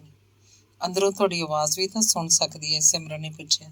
ਉਹਦਾ ਮਤਲਬ ਸੀ ਕਮਰੇ ਦੇ ਵਿੱਚ ਹੁੰਦੇ ਹੋਏ ਤੁਸੀਂ ਆਪਣੇ ਆਪ ਨੂੰ ਗੈਰ ਹਾਜ਼ਰ ਕਿਵੇਂ ਆਖ ਸਕਦੇ ਹੋ? ਗੈਰ ਹਾਜ਼ਰ ਦਾ ਮਤਲਬ ਫਿਜ਼ੀਕਲੀ ਗੈਰ ਹਾਜ਼ਰ ਹੋਣਾ ਜ਼ਰੂਰੀ ਨਹੀਂ, ਮੈਡਮ ਨੇ ਦੱਸਿਆ। ਇੰਨੇ ਨੂੰ ਚਾਹ ਆ ਗਈ। ਕੁਝ ਪਲ ਚੁੱਪ-ਚਾਪ ਚਾਹ ਪੀਂਦਿਆਂ ਮੈਡਮ ਟਿਵਾਣਾ ਤੇ ਸਿਮਰਨ ਜਿਵੇਂ ਆਪਣੇ ਆਪਣੇ ਖਿਆਲਾਂ 'ਚ ਖੋਈਆਂ ਰਹੀਆਂ। ਆਪਾਂ ਬਾਹਰ ਨਾ ਚੱਲੀਏ? ਚਾਹ ਮੁਕਾ ਕੇ ਮੈਡਮ ਟਿਵਾਣਾ ਨੇ ਸਿਮਰਨ ਤੋਂ ਪੁੱਛਿਆ। ਅਸਮਾਨ ਉੱਪਰ ਬੱਦਲ ਸਨ ਤੇ ਕੋਈ ਕਣੀ ਵੀ ਡਿੱਗ ਰਹੀ ਸੀ। ਫਿਰ ਵੀ ਸਿਮਰਨ ਨੇ ਆਖਿਆ, ਚਲੋ। ਪੰਜਾਬੀ ਡਿਪਾਰਟਮੈਂਟ ਤੋਂ ਤੁਰ ਕੇ ਇੱਕ ਸੁੰਨੀ ਜਿਹੀ ਸੜਕ ਤੋਂ ਹੁੰਦੀਆਂ ਉਹ ਬੋਟੈਨੀਕਲ ਗਾਰਡਨ 'ਚ ਪਹੁੰਚ ਗਈਆਂ ਤੇ ਆ ਕੇ ਇੱਕ ਦਰਖਤ ਹੇਠਾਂ ਬੈਠ ਗਈਆਂ। ਇਸ ਗਾਰਡਨ 'ਚ ਇੱਕ ਅਜਿਹੀ ਵੇਲ ਵੀ ਹੈ ਜਿਹਦੇ 7 ਪੱਤੇ ਖਾਣ ਨਾਲ ਸਾਹ ਦੀਆਂ ਬਿਮਾਰੀਆਂ ਹਟ ਜਾਂਦੀਆਂ ਨੇ, ਮੈਡਮ ਨੇ ਸਿਮਰਨ ਨੂੰ ਦੱਸਿਆ। ਸਿਰਫ 7 ਪੱਤੇ ਖਾਣ ਨਾਲ? ਤੁਹਾਡੇ ਖਿਆਲ 'ਚ ਨੰਬਰ 7 ਦੇ ਕੋਈ ਮਿਸਟੀਕਲ ਮੈਨੇ ਵੀ ਹਨ, ਜਿਸ ਕਰਕੇ ਰੰਗ ਵੀ 7 ਹੀ ਹਨ, ਸੁਰਾਂ ਵੀ 7 ਹੀ ਹਨ? 7 ਹੀ ਕਿਉਂ? ਹਰ ਤੱਥ ਦੇ ਪਿੱਛੇ ਜੋ ਸੱਚ ਹੈ ਉਹ ਮਿਸਟੀਕਲ ਨਾਲ ਹੀ ਜਾ ਜੁੜਦੀ ਹੈ। ਸਿਰਫ ਦੇਖਣ ਵਾਲੀ ਨਜ਼ਰ ਚਾਹੀਦੀ ਹੈ। ਸਿਮਰਨ, ਕੀ ਇਹ ਫੁੱਲ ਬੂਟੇ ਵੀ ਆਪਸ 'ਚ ਗੱਲਾਂ ਕਰਦੇ ਨੇ? ਸਿਮਰਨ ਨੇ ਬੋਟੈਨੀਕਲ ਗਾਰਡਨ ਦੇ ਫੁੱਲਾਂ ਬੂਟਿਆਂ ਵੱਲ ਹੱਥ ਕਰਕੇ ਪੁੱਛਿਆ। ਗੱਲਾਂ ਕਰਨ ਲਈ ਬੋਲੀ ਜ਼ਰੂਰੀ ਨਹੀਂ। ਤੁਸੀਂ ਕਿਉਂ ਲਿਖਦੇ ਹੋ? ਸਿਮਰਨ ਨੇ ਮੈਡਮ ਨੂੰ ਸਿੱਧਾ ਸਵਾਲ ਕੀਤਾ। ਆਪਣੇ ਆਪ ਤੱਕ ਪਹੁੰਚਣ ਲਈ। ਆਪਣੇ ਆਪ ਤੱਕ ਪਹੁੰਚਣਾ ਕਿਉਂ ਜ਼ਰੂਰੀ ਸੀ? ਤਾਂ ਜੋ ਆਪਣੇ ਆਪ ਤੋਂ ਪਾਰ ਜਾ ਸਕਾਂ। ਆਪਣੇ ਆਪ ਤੋਂ ਪਾਰ ਲੰਘ ਕੇ ਇਸ ਸ੍ਰਿਸ਼ਟੀ ਦੇ ਅਟਲ ਨਿਯਮਾਂ ਦੀ ਪਹਿਚਾਣ ਹੁੰਦੀ ਹੈ। ਇਹ ਪਹਿਚਾਣ ਭਾਵੇਂ ਤੁਹਾਨੂੰ ਸਵੈ ਸਿੱਧੀ ਤੱਕ ਵੀ ਲੈ ਜਾਂਦੀ ਹੈ ਤੇ ਫਿਰ ਬੰਦਾ ਉਸ ਬੱਧੀ ਰੁੱਧੀ ਹੋਂਦ ਦੇ ਮਾਤਹਿਤ ਨਹੀਂ ਰਹਿ ਜਾਂਦਾ, ਜਿਸ ਹੋਂਦ ਨੇ ਕਾਰਨ ਕਾਰਜ ਤੇ ਪ੍ਰਤੀਕਰਮ ਦੇ ਗੇੜ 'ਚ ਹੀ ਘੁੰਮਣਾ ਹੁੰਦਾ ਹੈ। ਪਰ ਮੈਡਮ ਜੀ, ਤੁਹਾਡੀਆਂ ਲਿਖਤਾਂ ਤੁਹਾਡੀ ਸੋਚ ਨਾਲੋਂ ਉਰਾਂ ਨਹੀਂ ਰਹਿ ਜਾਂਦੀਆਂ। ਪੀਲੇ ਪੱਤਿਆਂ ਦੀ ਦਾਸਤਾਨ 'ਚ ਲੜਕੀ ਅਖੀਰ ਇੱਕ ਹੋਟਲ 'ਚ ਡਾਂਸਰ ਬਣ ਜਾਂਦੀ। ਇਹ ਤਾਂ ਕਿਸੇ ਗੱਲ ਦੀ ਕੋਈ ਪਹਿਚਾਣ ਨਾ ਹੋਈ। ਪੀਲੇ ਪੱਤਿਆਂ ਦੀ ਦਾਸਤਾਨ ਨਾਵਲ ਜਿਸ ਸੱਚ ਨੂੰ ਪੇਸ਼ ਕਰਦਾ ਹੈ ਉਹ ਹੈ ਕਿ ਕੁਦਰਤ ਵਰਗੀ ਲੜਕੀ ਜਦੋਂ ਇੱਕ ਬਿਮਾਰ ਆਦਮੀ ਦੇ ਸੰਪਰਕ 'ਚ ਆਉਂਦੀ ਹੈ ਤਾਂ ਉਹ ਨਾ ਸਿਰਫ ਜਿਸਮਾਨੀ ਤੌਰ ਉੱਤੇ ਸਗੋਂ ਜ਼ਹਿਨੀ ਤੌਰ ਉੱਤੇ ਵੀ ਬਿਮਾਰ ਹੋ ਜਾਂਦੀ ਹੈ। ਇਹ ਗੱਲ ਬੰਦਿਆਂ, ਕੌਮਾਂ, ਸੱਭਿਆਚਾਰਾਂ ਸਭ ਲਈ ਸੱਚੀ ਹੈ। ਤੁਸੀਂ ਕੌਣ ਹੋ? ਸਿਮਰਨ ਨੇ ਇੱਕ ਪੁੱਛਿਆ। ਮੈਡਮ ਟਿਵਾਣਾ ਹੱਸ ਪਈ। ਅਸਮਾਨ ਉੱਪਰ ਬੱਦਲ ਘੋਰਿਆ। ਬੱਦਲ ਕਿੱਥੇ ਜਾ ਰਹੇ ਨੇ? ਸਿਮਰਨ ਪੁੱਛ ਰਹੀ ਸੀ। ਕਾਲੀਦਾਸ ਦੇ ਸੁਨੇਹੇ ਦੇਣ ਜਾ ਰਹੇ ਨੇ, ਮੈਡਮ ਨੇ ਹੱਸ ਕੇ ਆਖਿਆ। ਫੁੱਲਾਂ ਦੀ ਉਮਰ ਏਡੀ ਛੋਟੀ ਕਿਉਂ ਹੁੰਦੀ ਹੈ ਮੈਡਮ ਜੀ? ਵਕਤ ਇੱਕ ਰਿਲੇਟਿਵ ਟਰਮ ਹੈ ਸਿਮਰਨ। ਇੱਕ ਘੜੀ ਨਾ ਮਿਲਤੇ ਤਾਂ ਕਲਯੁਗ ਹੋਤਾ, ਨਿਰੀ ਕਵੀ ਦੀ ਕਲਪਨਾ ਨਹੀਂ। ਆਖਦੇ ਨੇ ਤੁਸੀਂ ਨਾਵਲ ਔਰਤ ਦਾ ਪੱਖ ਪੂਰਨ ਵਾਲੇ ਲਿਖਦੇ ਹੋ, ਕੀ ਇਹ ਠੀਕ ਹੈ? ਔਰਤ ਦੇ ਸੱਚ ਨੂੰ ਇੱਕ ਔਰਤ ਵਧੇਰੇ ਨੇੜਿਓਂ ਦੇਖ ਸਕਦੀ ਹੈ। ਕੋਈ ਆਦਮੀ ਕਿਸੇ ਔਰਤ ਨੂੰ ਜਦੋਂ ਚਿੱਤਰਦਾ ਹੈ ਤਾਂ ਉਹ ਆਮ ਕਰਕੇ ਔਰਤ ਦੇ ਤੱਥ ਸੱਚ ਦੀ ਥਾਂ ਔਰਤ ਸੰਬੰਧੀ ਆਪਣੇ ਸੁਪਨੇ ਨੂੰ ਵਧੇਰੇ ਸਾਕਾਰ ਕਰ ਰਿਹਾ ਹੁੰਦਾ ਹੈ। ਇਹ ਫੁੱਲ, ਇਹ ਪੰਛੀ, ਇਹ ਬੱਦਲ, ਇਹ ਰੁੱਖ ਤੇ ਤੁਸੀਂ ਵੀ ਸ਼ਾਇਦ ਰੱਬ ਦਾ ਸੁਪਨਾ ਹੀ ਹੋਵੋ, ਨਹੀਂ? ਬੂਟੇ ਉੱਤੇ ਫੁੱਲ ਖਿੜ ਪੈਣਾ, ਤੁਰੇ ਜਾਂਦੇ ਪੰਛੀ ਦਾ ਅਸਮਾਨੀ ਉੱਡ ਪੈਣਾ, ਸਮੁੰਦਰ ਵਿੱਚੋਂ ਉੱਠ ਕੇ ਪਾਣੀ ਦੇ ਤੁਪਕਿਆਂ ਦਾ ਤੁਹਾਡੇ ਉੱਪਰ ਵਰ ਜਾਣਾ, ਟਿਵਾਣਾ ਲਫ਼ਜ਼ ਦਾ ਹਵਾਵਾਂ ਉੱਪਰ ਲਿਖਿਆ ਜਾਣਾ ਸੱਚ ਦੇ ਸੁਪਨੇ ਵਿਚਲੀ ਲੀਕ ਧੁੰਦਲੀ ਕਰ ਜਾਂਦਾ ਹੈ। ਕਲਾਕਾਰ ਪੱਥਰ ਵਿੱਚੋਂ ਮੂਰਤੀ ਲੱਭਦਾ ਹੈ, ਪਰ ਇਹਦੇ ਉਲਟ ਬੂਟੇ ਵਿੱਚੋਂ ਫਲ, ਪੰਛੀ ਤੇ ਖੰਭਾਂ ਵਿੱਚੋਂ ਉਡਾਰੀ ਤੇ ਸਮੁੰਦਰ ਵਿੱਚੋਂ ਬਦਲ ਟੋਲਣ ਦਾ ਕਰਮ ਸੁਪਨੇ ਨੂੰ ਛਲ ਵਿੱਚ ਬਦਲ ਦਿੰਦਾ ਹੈ। ਔਰਤ ਨਾਲ ਸ਼ਾਇਦ ਕੁਝ ਅਜਿਹਾ ਹੀ ਵਾਪਰ ਗਿਆ ਹੈ। ਹਸਤਾਖਰ ਨਾਵਲ ਵਿੱਚ ਤੁਸੀਂ ਲਵ ਮੈਰਿਜ ਨੂੰ ਵੀ ਫੇਲ ਹੁੰਦਾ ਵਿਖਾ ਕੇ ਕੀ ਆਖਣਾ ਚਾਹਿਆ? ਉੱਥੇ ਗੱਲ ਵਿਆਹ ਦੇ ਢੰਗ ਦੀ ਨਹੀਂ, ਵਿਆਹ ਦੀ ਜ਼ਿੰਦਗੀ ਵਿੱਚ ਥਾਂ ਦੀ ਹੈ। ਬਹੁਤ ਸਾਰੇ ਲੋਕਾਂ ਵਾਂਗ ਡਾਕਟਰ ਅਮਰ ਵੀ ਘਰ-ਬਾਰ ਨੂੰ ਬੰਧਨ ਸਮਝਦਾ ਹੈ। ਉਹ ਇਹ ਨਹੀਂ ਜਾਣਦਾ ਕਿ ਉਹਦੇ ਵੱਡੇ ਦਾਈਏ ਉਨਾ ਚਿਰ ਹੀ ਹਨ ਜਿੰਨਾ ਚਿਰ ਸੀਮਾ ਵਰਗੀ ਤਕੜੀ ਔਰਤ ਉਹਦੇ ਪਿੱਛੇ ਖੜੋਤੀ ਹੈ। ਉਹ ਇਹ ਭੁੱਲ ਗਿਆ ਕਿ ਗ੍ਰਸਤ ਅਤੇ ਸੰਨਿਆਸ ਦੇ ਵਿਰੋਧ ਵਾਲੀ ਗੱਲ ਬਹੁਤ ਪਿਛਾਂਹ ਰਹਿ ਗਈ ਹੈ। ਪਰ ਮੈਡਮ ਸੀਮਾ ਦਾ ਇਉਂ ਮਰ ਜਾਣਾ ਉਹਦੀ ਕਮਜ਼ੋਰੀ ਨਹੀਂ ਮੈਡਮ ਜੀ। ਚਾਰਲੀ ਚੈਪਲਿਨ ਇੱਕ ਥਾਂ ਸੋਫੀਆ ਨੂੰ ਆਖਦਾ ਹੈ, ਸਾਵਧਾਨ ਰਹੋ ਕਿ ਤੁਸੀਂ ਕੀ ਚਾਹੁੰਦੇ ਹੋ, ਕਿਉਂਕਿ ਤੁਸੀਂ ਜੋ ਚਾਹੁੰਦੇ ਹੋ ਯਕੀਨਨ ਪ੍ਰਾਪਤ ਕਰਦੇ ਹੋ। ਇਉਂ ਆਖਦਾ ਹੋਇਆ ਉਹਨਾਂ ਲੋਕਾਂ ਦੀ ਗੱਲ ਕਰ ਰਿਹਾ ਸੀ ਜਿਨ੍ਹਾਂ ਦੀ ਇੱਛਾ 'ਚ ਇੰਨੀ ਸਮਰੱਥਾ ਹੁੰਦੀ ਹੈ ਕਿ ਉਸ ਇੱਛਾ ਨੇ ਪੂਰੀ ਹੋਣਾ ਹੀ ਹੁੰਦਾ ਹੈ। ਸੀਮਾ ਵੀ ਉਹਨਾਂ ਲੋਕਾਂ 'ਚੋਂ ਸੀ। ਸਦੀਆਂ ਤੋਂ ਤੁਰੀ ਆ ਰਹੀ ਗੱਲ ਕਿ ਘਰ ਗ੍ਰਸਤੀ ਆਦਮੀ ਦੀ ਕਮਜ਼ੋਰੀ ਹੁੰਦਾ ਹੈ, ਇਸ ਗੱਲ ਨੂੰ ਕੋਈ ਸੀਮਾ ਵਰਗੀ ਤਕੜੀ ਔਰਤ ਹੀ ਉਲਟਾ ਕੇ ਵਿਖਾ ਸਕਦੀ ਸੀ। ਤੁਸੀਂ ਮੈਡਮ ਸੀਮਾ ਨੂੰ ਜਾਣਦੇ ਸੀ? ਹਾਂ, ਉਹ ਇੱਕ ਆਰਟਿਸਟ ਸੀ। ਆਰਟਿਸਟ ਹੋਣਾ ਜ਼ਿੰਦਗੀ ਦਾ ਕਰਮ ਵੀ ਹੁੰਦਾ ਹੈ ਤੇ ਕਹਿਰ ਵੀ। ਕਰਮ ਇਸ ਲਈ ਕਿ ਉਹ ਹਵਾ 'ਚ ਤੈਰਦੇ ਸੁਪਨੇ ਦੇਖ ਵੀ ਸਕਦੀ ਹੈ ਤੇ ਕਾਗਜ਼ ਉੱਪਰ ਉਹ ਉਤਾਰ ਵੀ ਸਕਦੀ ਸੀ। ਕਹਿਰ ਇਸ ਲਈ ਕਿ ਸੁਪਨਿਆਂ ਦੇ ਮਗਰ ਤੁਰੀ ਫਿਰਦੀ ਉਹ ਸਵੈ ਤੋਂ ਵੀ ਪਾਰ ਲੰਘ ਗਈ। ਗੱਲ ਜ਼ਰਾ ਸਪਸ਼ਟ ਕਰੋਗੇ? ਇੱਕ ਆਮ ਔਰਤ ਨੇ ਡਾਕਟਰ ਅਮਰ ਲਈ ਕਾਫੀ ਹੋਣਾ ਸੀ। ਉਹ ਕਾਫੀ ਨਾਲੋਂ ਕਿਤੇ ਵੱਡੀ ਸੀ, ਜਿਵੇਂ ਕਈ ਔਰਤਾਂ ਦਾ ਸੰਗ੍ਰਹਿ ਹੋਵੇ। ਇਹੀ ਗੱਲ ਉਹਦੀ ਘਾਟ ਕਿਵੇਂ ਬਣ ਗਈ? ਆਮ ਆਦਮੀ ਨੂੰ ਅਜਿਹੀ ਔਰਤ ਨਹੀਂ ਚਾਹੀਦੀ ਹੁੰਦੀ ਜਿਹੜੀ ਉਹਦੀ ਭੁੱਖ ਅਤੇ ਨੀਂਦ ਤੋਂ ਪਾਰ ਦੇਖ ਸਕੇ। ਡਾਕਟਰ ਅਮਰ ਇੱਕ ਆਮ ਆਦਮੀ ਸਨ? ਸ਼ਾਇਦ ਹਾਂ, ਸ਼ਾਇਦ ਨਹੀਂ। ਤੇ ਮੈਡਮ ਸੀਮਾ? ਉਹਨੂੰ ਸੱਚ ਤੇ ਸੁਪਨੇ 'ਚ ਫਰਕ ਯਾਦ ਨਹੀਂ ਸੀ ਰਹਿ ਗਿਆ। ਤੁਹਾਡੀ ਲਿਖਤ ਦੀ ਤਲਾਸ਼ ਕੀ ਹੈ? ਇੱਕ ਸਿਮਰਨ ਨੇ ਪੁੱਛਿਆ। ਆਪਣੇ ਰਾਹੀਂ ਔਰਤ ਦੇ ਸੱਚ ਤੱਕ ਪਹੁੰਚਣਾ। ਕੀ ਔਰਤ ਦਾ ਸੱਚ ਕੋਈ ਵੱਖਰਾ ਜਾਂ ਵਿਸ਼ੇਸ਼ ਸੱਚ ਹੁੰਦਾ ਹੈ? ਹਾਂ, ਕਿਉਂਕਿ ਔਰਤ ਦਾ ਸਵੈ ਨਾਲ, ਸ੍ਰਿਸ਼ਟੀ ਨਾਲ, ਰਚਨਾ ਪ੍ਰਕਿਰਿਆ ਨਾਲ ਰਿਸ਼ਤਾ ਮਰਦ ਨਾਲੋਂ ਵੱਖਰਾ ਹੁੰਦਾ ਹੈ। ਇਹ ਉਹਦੀ ਸਥਿਤੀ ਤੇ ਸੁਭਾਅ ਦੋਨਾਂ ਕਾਰਨਾਂ ਕਰਕੇ ਹੁੰਦਾ ਹੈ। ਇਹ ਹਮਾਰਾ ਜੀਵਨਾਂ ਦੀ ਭਾਨੋਂ ਤੇ ਐਰ ਵੈਰ ਮਿਲਦਿਆਂ ਦੀ ਸੋਨਲ ਲੱਗਦੀਆਂ ਹੀ ਨਹੀਂ ਕਿ ਉਹ ਇੱਕੋ ਔਰਤ ਦੀਆਂ ਸਿਰਜੀਆਂ ਹੋਈਆਂ ਹਨ। ਇਹ ਕਿਵੇਂ ਸੰਭਵ ਹੋ ਸਕਿਆ? ਕੁਮਾਰ ਸਵਾਮੀ ਆਖਦਾ ਹੈ ਕਿ ਹਿੰਦੁਸਤਾਨ ਇੱਕੋ ਵੇਲੇ ਕਈ ਸਦੀਆਂ 'ਚ ਜਿਉਂਦਾ ਹੈ। ਉਸੇ ਤਰ੍ਹਾਂ ਵੱਖਰੀਆਂ ਵੱਖਰੀਆਂ ਸਦੀਆਂ 'ਚ ਜਿਉਣ ਵਾਲੀਆਂ ਔਰਤਾਂ ਨੇ ਸ਼ਾਇਦ ਮੇਰੇ ਰਾਹੀਂ ਸਿਰਜਿਆ ਜਾਣਾ ਪ੍ਰਵਾਨ ਕਰ ਲਿਆ। ਮੈਡਮ ਨੰਗੇ ਪੈਰਾਂ ਦੇ ਸਫ਼ਰ ਮਗਰੋਂ ਜਿੱਥੇ ਪਹੁੰਚੇ ਹੋ, ਕੀ ਖੁਸ਼ ਹੋ? ਸਿਮਰਨ ਨੇ ਮੈਡਮ ਦੀਆਂ ਅੱਖਾਂ 'ਚ ਡੂੰਘਾ ਝਾਕ ਕੇ ਪੁੱਛਿਆ। ਪਤਾ ਨਹੀਂ ਖੁਸ਼ੀ ਦੀ ਤੇਰੀ ਪਰਿਭਾਸ਼ਾ ਕੀ ਹੈ ਸਿਮਰਨ? ਅੰਦਰਲਾ ਸਹਿਜ, to be at peace with one self. Madam ji, ਪਰ ਸਿਮਰਨ ਬਾਹਰਲੀ ਇਕਸੁਰਤਾ ਬਿਨਾਂ ਅੰਦਰਲੇ ਸਹਿਜ ਨੂੰ ਪ੍ਰਾਪਤ ਨਹੀਂ ਹੋ ਸਕੀਦਾ ਤੇ ਬਾਹਰਲੀ ਜਿਸ ਕਿਸਮ ਦੀ ਦੁਨੀਆ 'ਚ ਅਸੀਂ ਰਹਿ ਰਹੇ ਹਾਂ ਉਹ ਸਾਨੂੰ ਆਪਣੇ ਆਪ ਤੋਂ ਬੇਮੁਖ ਕਰ ਰਹੀ ਹੈ। ਮੈਂ ਤੁਹਾਡੇ ਸੰਸਾਰਕ ਆਪੇ ਦੀ ਗੱਲ ਨਹੀਂ ਪੁੱਛੀ, ਮੈਂ ਤੁਹਾਡੇ ਉਸ ਆਪੇ ਦੀ ਗੱਲ ਪੁੱਛੀ ਹੈ ਜਿਹੜਾ ਨਿਰੋਲ ਤੁਹਾਡਾ ਆਪਣਾ ਹੈ। ਮੇਰਾ ਜਿਹੜਾ ਆਪਣਾ ਆਪਾ ਸੀ ਉਸ ਬਾਰੇ ਠੀਕ ਤਰ੍ਹਾਂ ਕੁਝ ਯਾਦ ਨਹੀਂ। ਲਾਰੈਂਸ ਉਂਝ ਤਾਂ ਨਹੀਂ ਸੀ ਵਿਟਮੈਨ ਨੂੰ ਆਖਦਾ ਕਿ ਮਾਸਟਰ ਵਿਟਮੈਨ, ਤੂੰ ਕੋਈ ਨਹੀਂ, ਯੂ ਆਰ ਨੋਬਡੀ। ਤੂੰ ਇੱਕ ਬਾਂਸ ਦੀ ਪੋਰੀ ਹੈ ਜਿਸ ਵਿੱਚੋਂ ਦੀ ਜਿਹੋ ਜਿਹੀ ਹਵਾ ਲੰਘਦੀ ਹੈ ਉਹੋ ਜਿਹੀ ਆਵਾਜ਼ ਪੈਦਾ ਹੋ ਜਾਂਦੀ ਹੈ। ਮੈਨੂੰ ਅਫਸੋਸ ਹੈ ਕਿ ਮੈਂ ਤੁਹਾਨੂੰ ਬਹੁਤ ਪਹਿਲੇ ਕਿਉਂ ਨਾ ਮਿਲੀ। ਸਿਮਰਨ ਮੈਡਮ ਵੱਲ ਝਾਕ ਕੇ ਬੋਲੀ। ਮੈਡਮ ਹੱਸ ਪਈ ਤੇ ਆਖਣ ਲੱਗੀ, ਕੁਦਰਤ ਦੀ ਪਲੈਨਿੰਗ 'ਚ ਸਾਡੇ ਮਿਲਣ ਦੀ ਇਹੀ ਘੜੀ ਨਿਸ਼ਚਿਤ ਹੋਏਗੀ। ਏਡੀ ਵੱਡੀ ਕੁਦਰਤ ਲਈ ਅਸੀਂ ਕੀ ਮਾਇਨੇ ਰੱਖਦੇ ਹੋਵਾਂਗੇ? ਨਹੀਂ, ਕੁਦਰਤ ਕਿਸੇ ਨੂੰ ਨਹੀਂ ਭੁੱਲਦੀ। ਕਦੇ ਸੁਣਿਆ ਕੁਦਰਤ ਭੁੱਲ ਗਈ ਹੋਵੇ? ਕੋਈ ਬੱਚੇ ਤੋਂ ਜਵਾਨ ਹੀ ਨਾ ਹੋਇਆ ਹੋਵੇ, ਜਾਂ ਜਵਾਨ ਤੋਂ ਬੁੱਢਾ ਹੋ ਕੇ ਮਰਿਆ ਹੀ ਨਾ ਹੋਵੇ, ਜਾਂ ਕਦੇ ਪੱਤਝੜ ਦਰਖਤਾਂ ਦੇ ਪੱਤੇ ਝੜੇ ਨਾ ਹੋਣ ਜਾਂ ਝੜਨ ਮਗਰੋਂ ਨਵੇਂ ਪੱਤੇ ਨਾ ਆਏ ਹੋਣ। ਇਸੇ ਲਈ ਤਾਂ ਆਖਿਆ ਗਿਆ ਕਿ ਪੱਥਰ ਵਿੱਚ ਵੀ ਜਿਹੜਾ ਕੀੜਾ ਜਨਮਦਾ ਹੈ ਉਹਦੀ ਖੁਰਾਕ ਦਾ ਵੀ ਕੁਦਰਤ ਨੇ ਪ੍ਰਬੰਧ ਕੀਤਾ ਹੁੰਦਾ ਹੈ। ਮੈਂ ਫੇਰ ਵੀ ਆਵਾਂਗੀ ਤੁਹਾਡੇ ਕੋਲ, ਸਿਮਰਨ ਨੇ ਖੜੀ ਹੁੰਦੀ ਨੇ ਆਖਿਆ।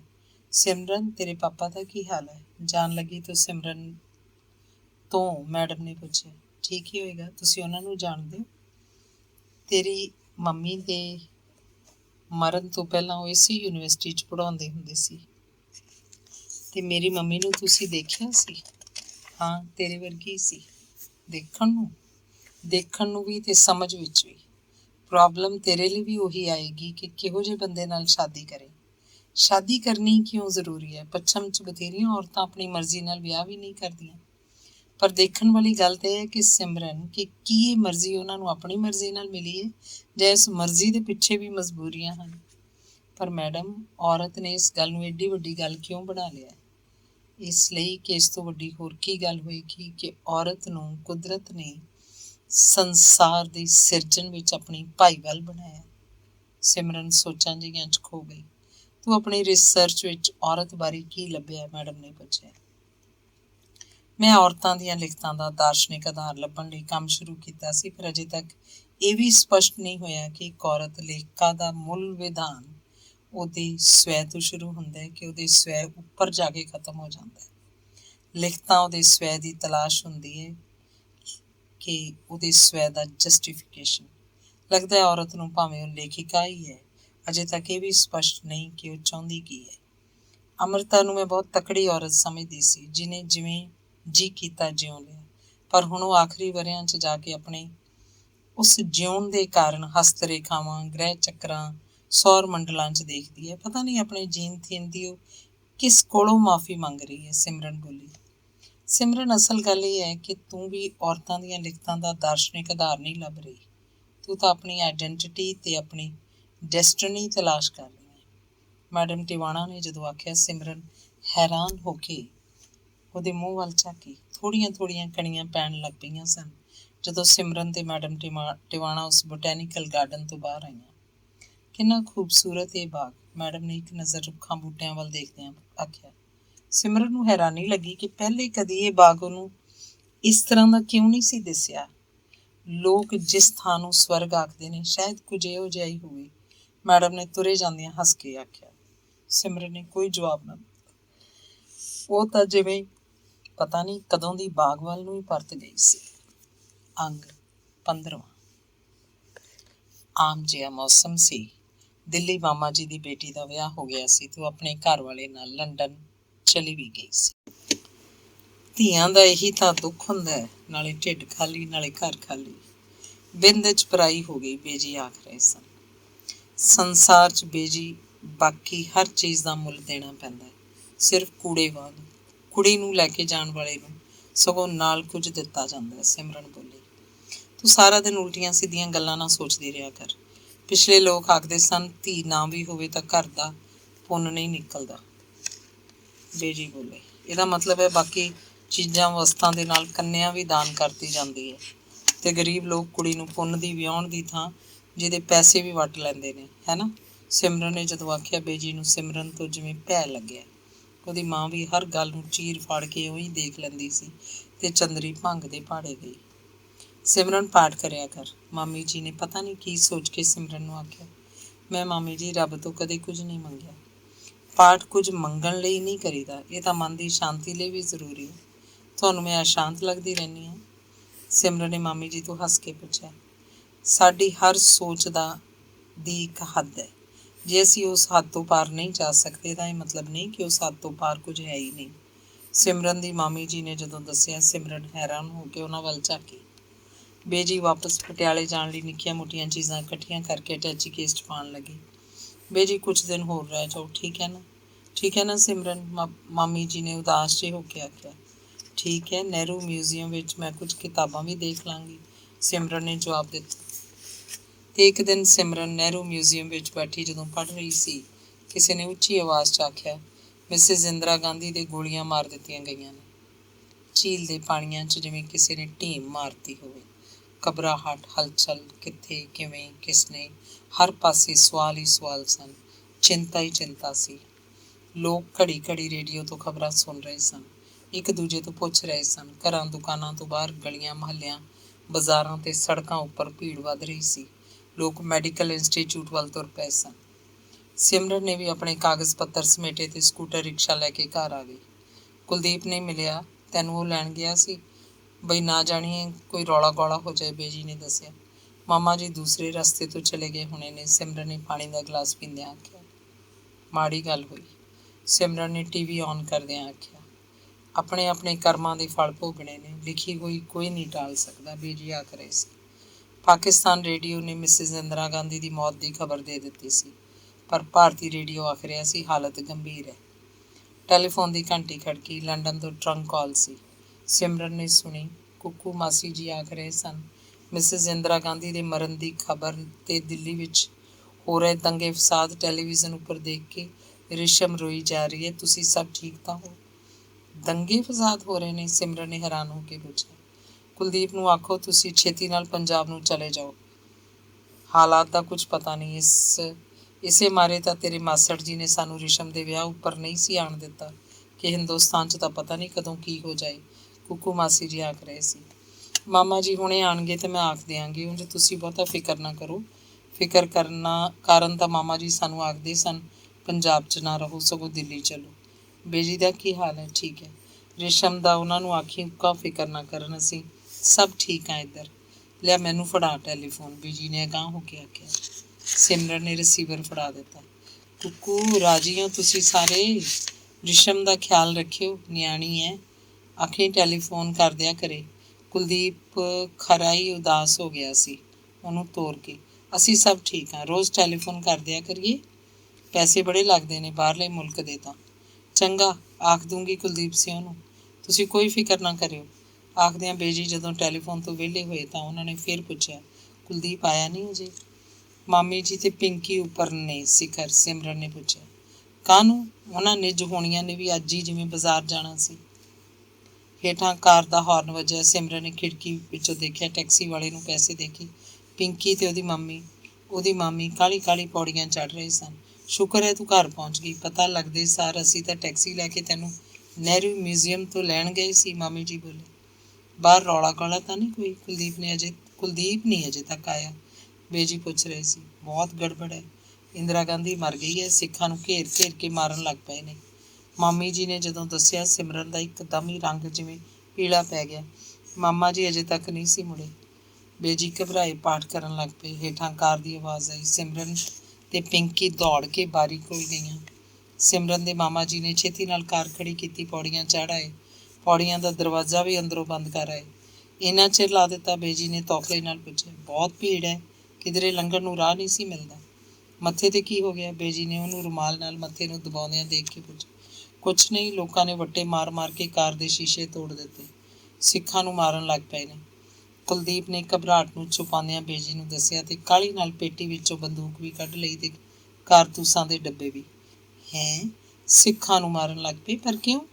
ਬੇਜੀ ਨੇ ਭੈਭੀਤ ਹੋ ਕੇ ਪੁੱਛਿਆ। ਆਖਦੇ ਨੇ ਇੰਦਰਾ ਗਾਂਧੀ ਨੂੰ 2 ਸਿੱਖਾਂ ਨੇ ਮਾਰਿਆ, ਬੇਜੀ, ਪਿੰਕੀ ਨੇ ਦੱਸਿਆ। ਲੈ ਹੈ, ਕਿਸੇ ਇੱਕ ਦੋ ਦੀ ਖਾਤਰ ਸਾਰੇ ਸਿੱਖ ਤਾਂ ਨਹੀਂ ਮਾੜੇ ਹੋ ਗਏ?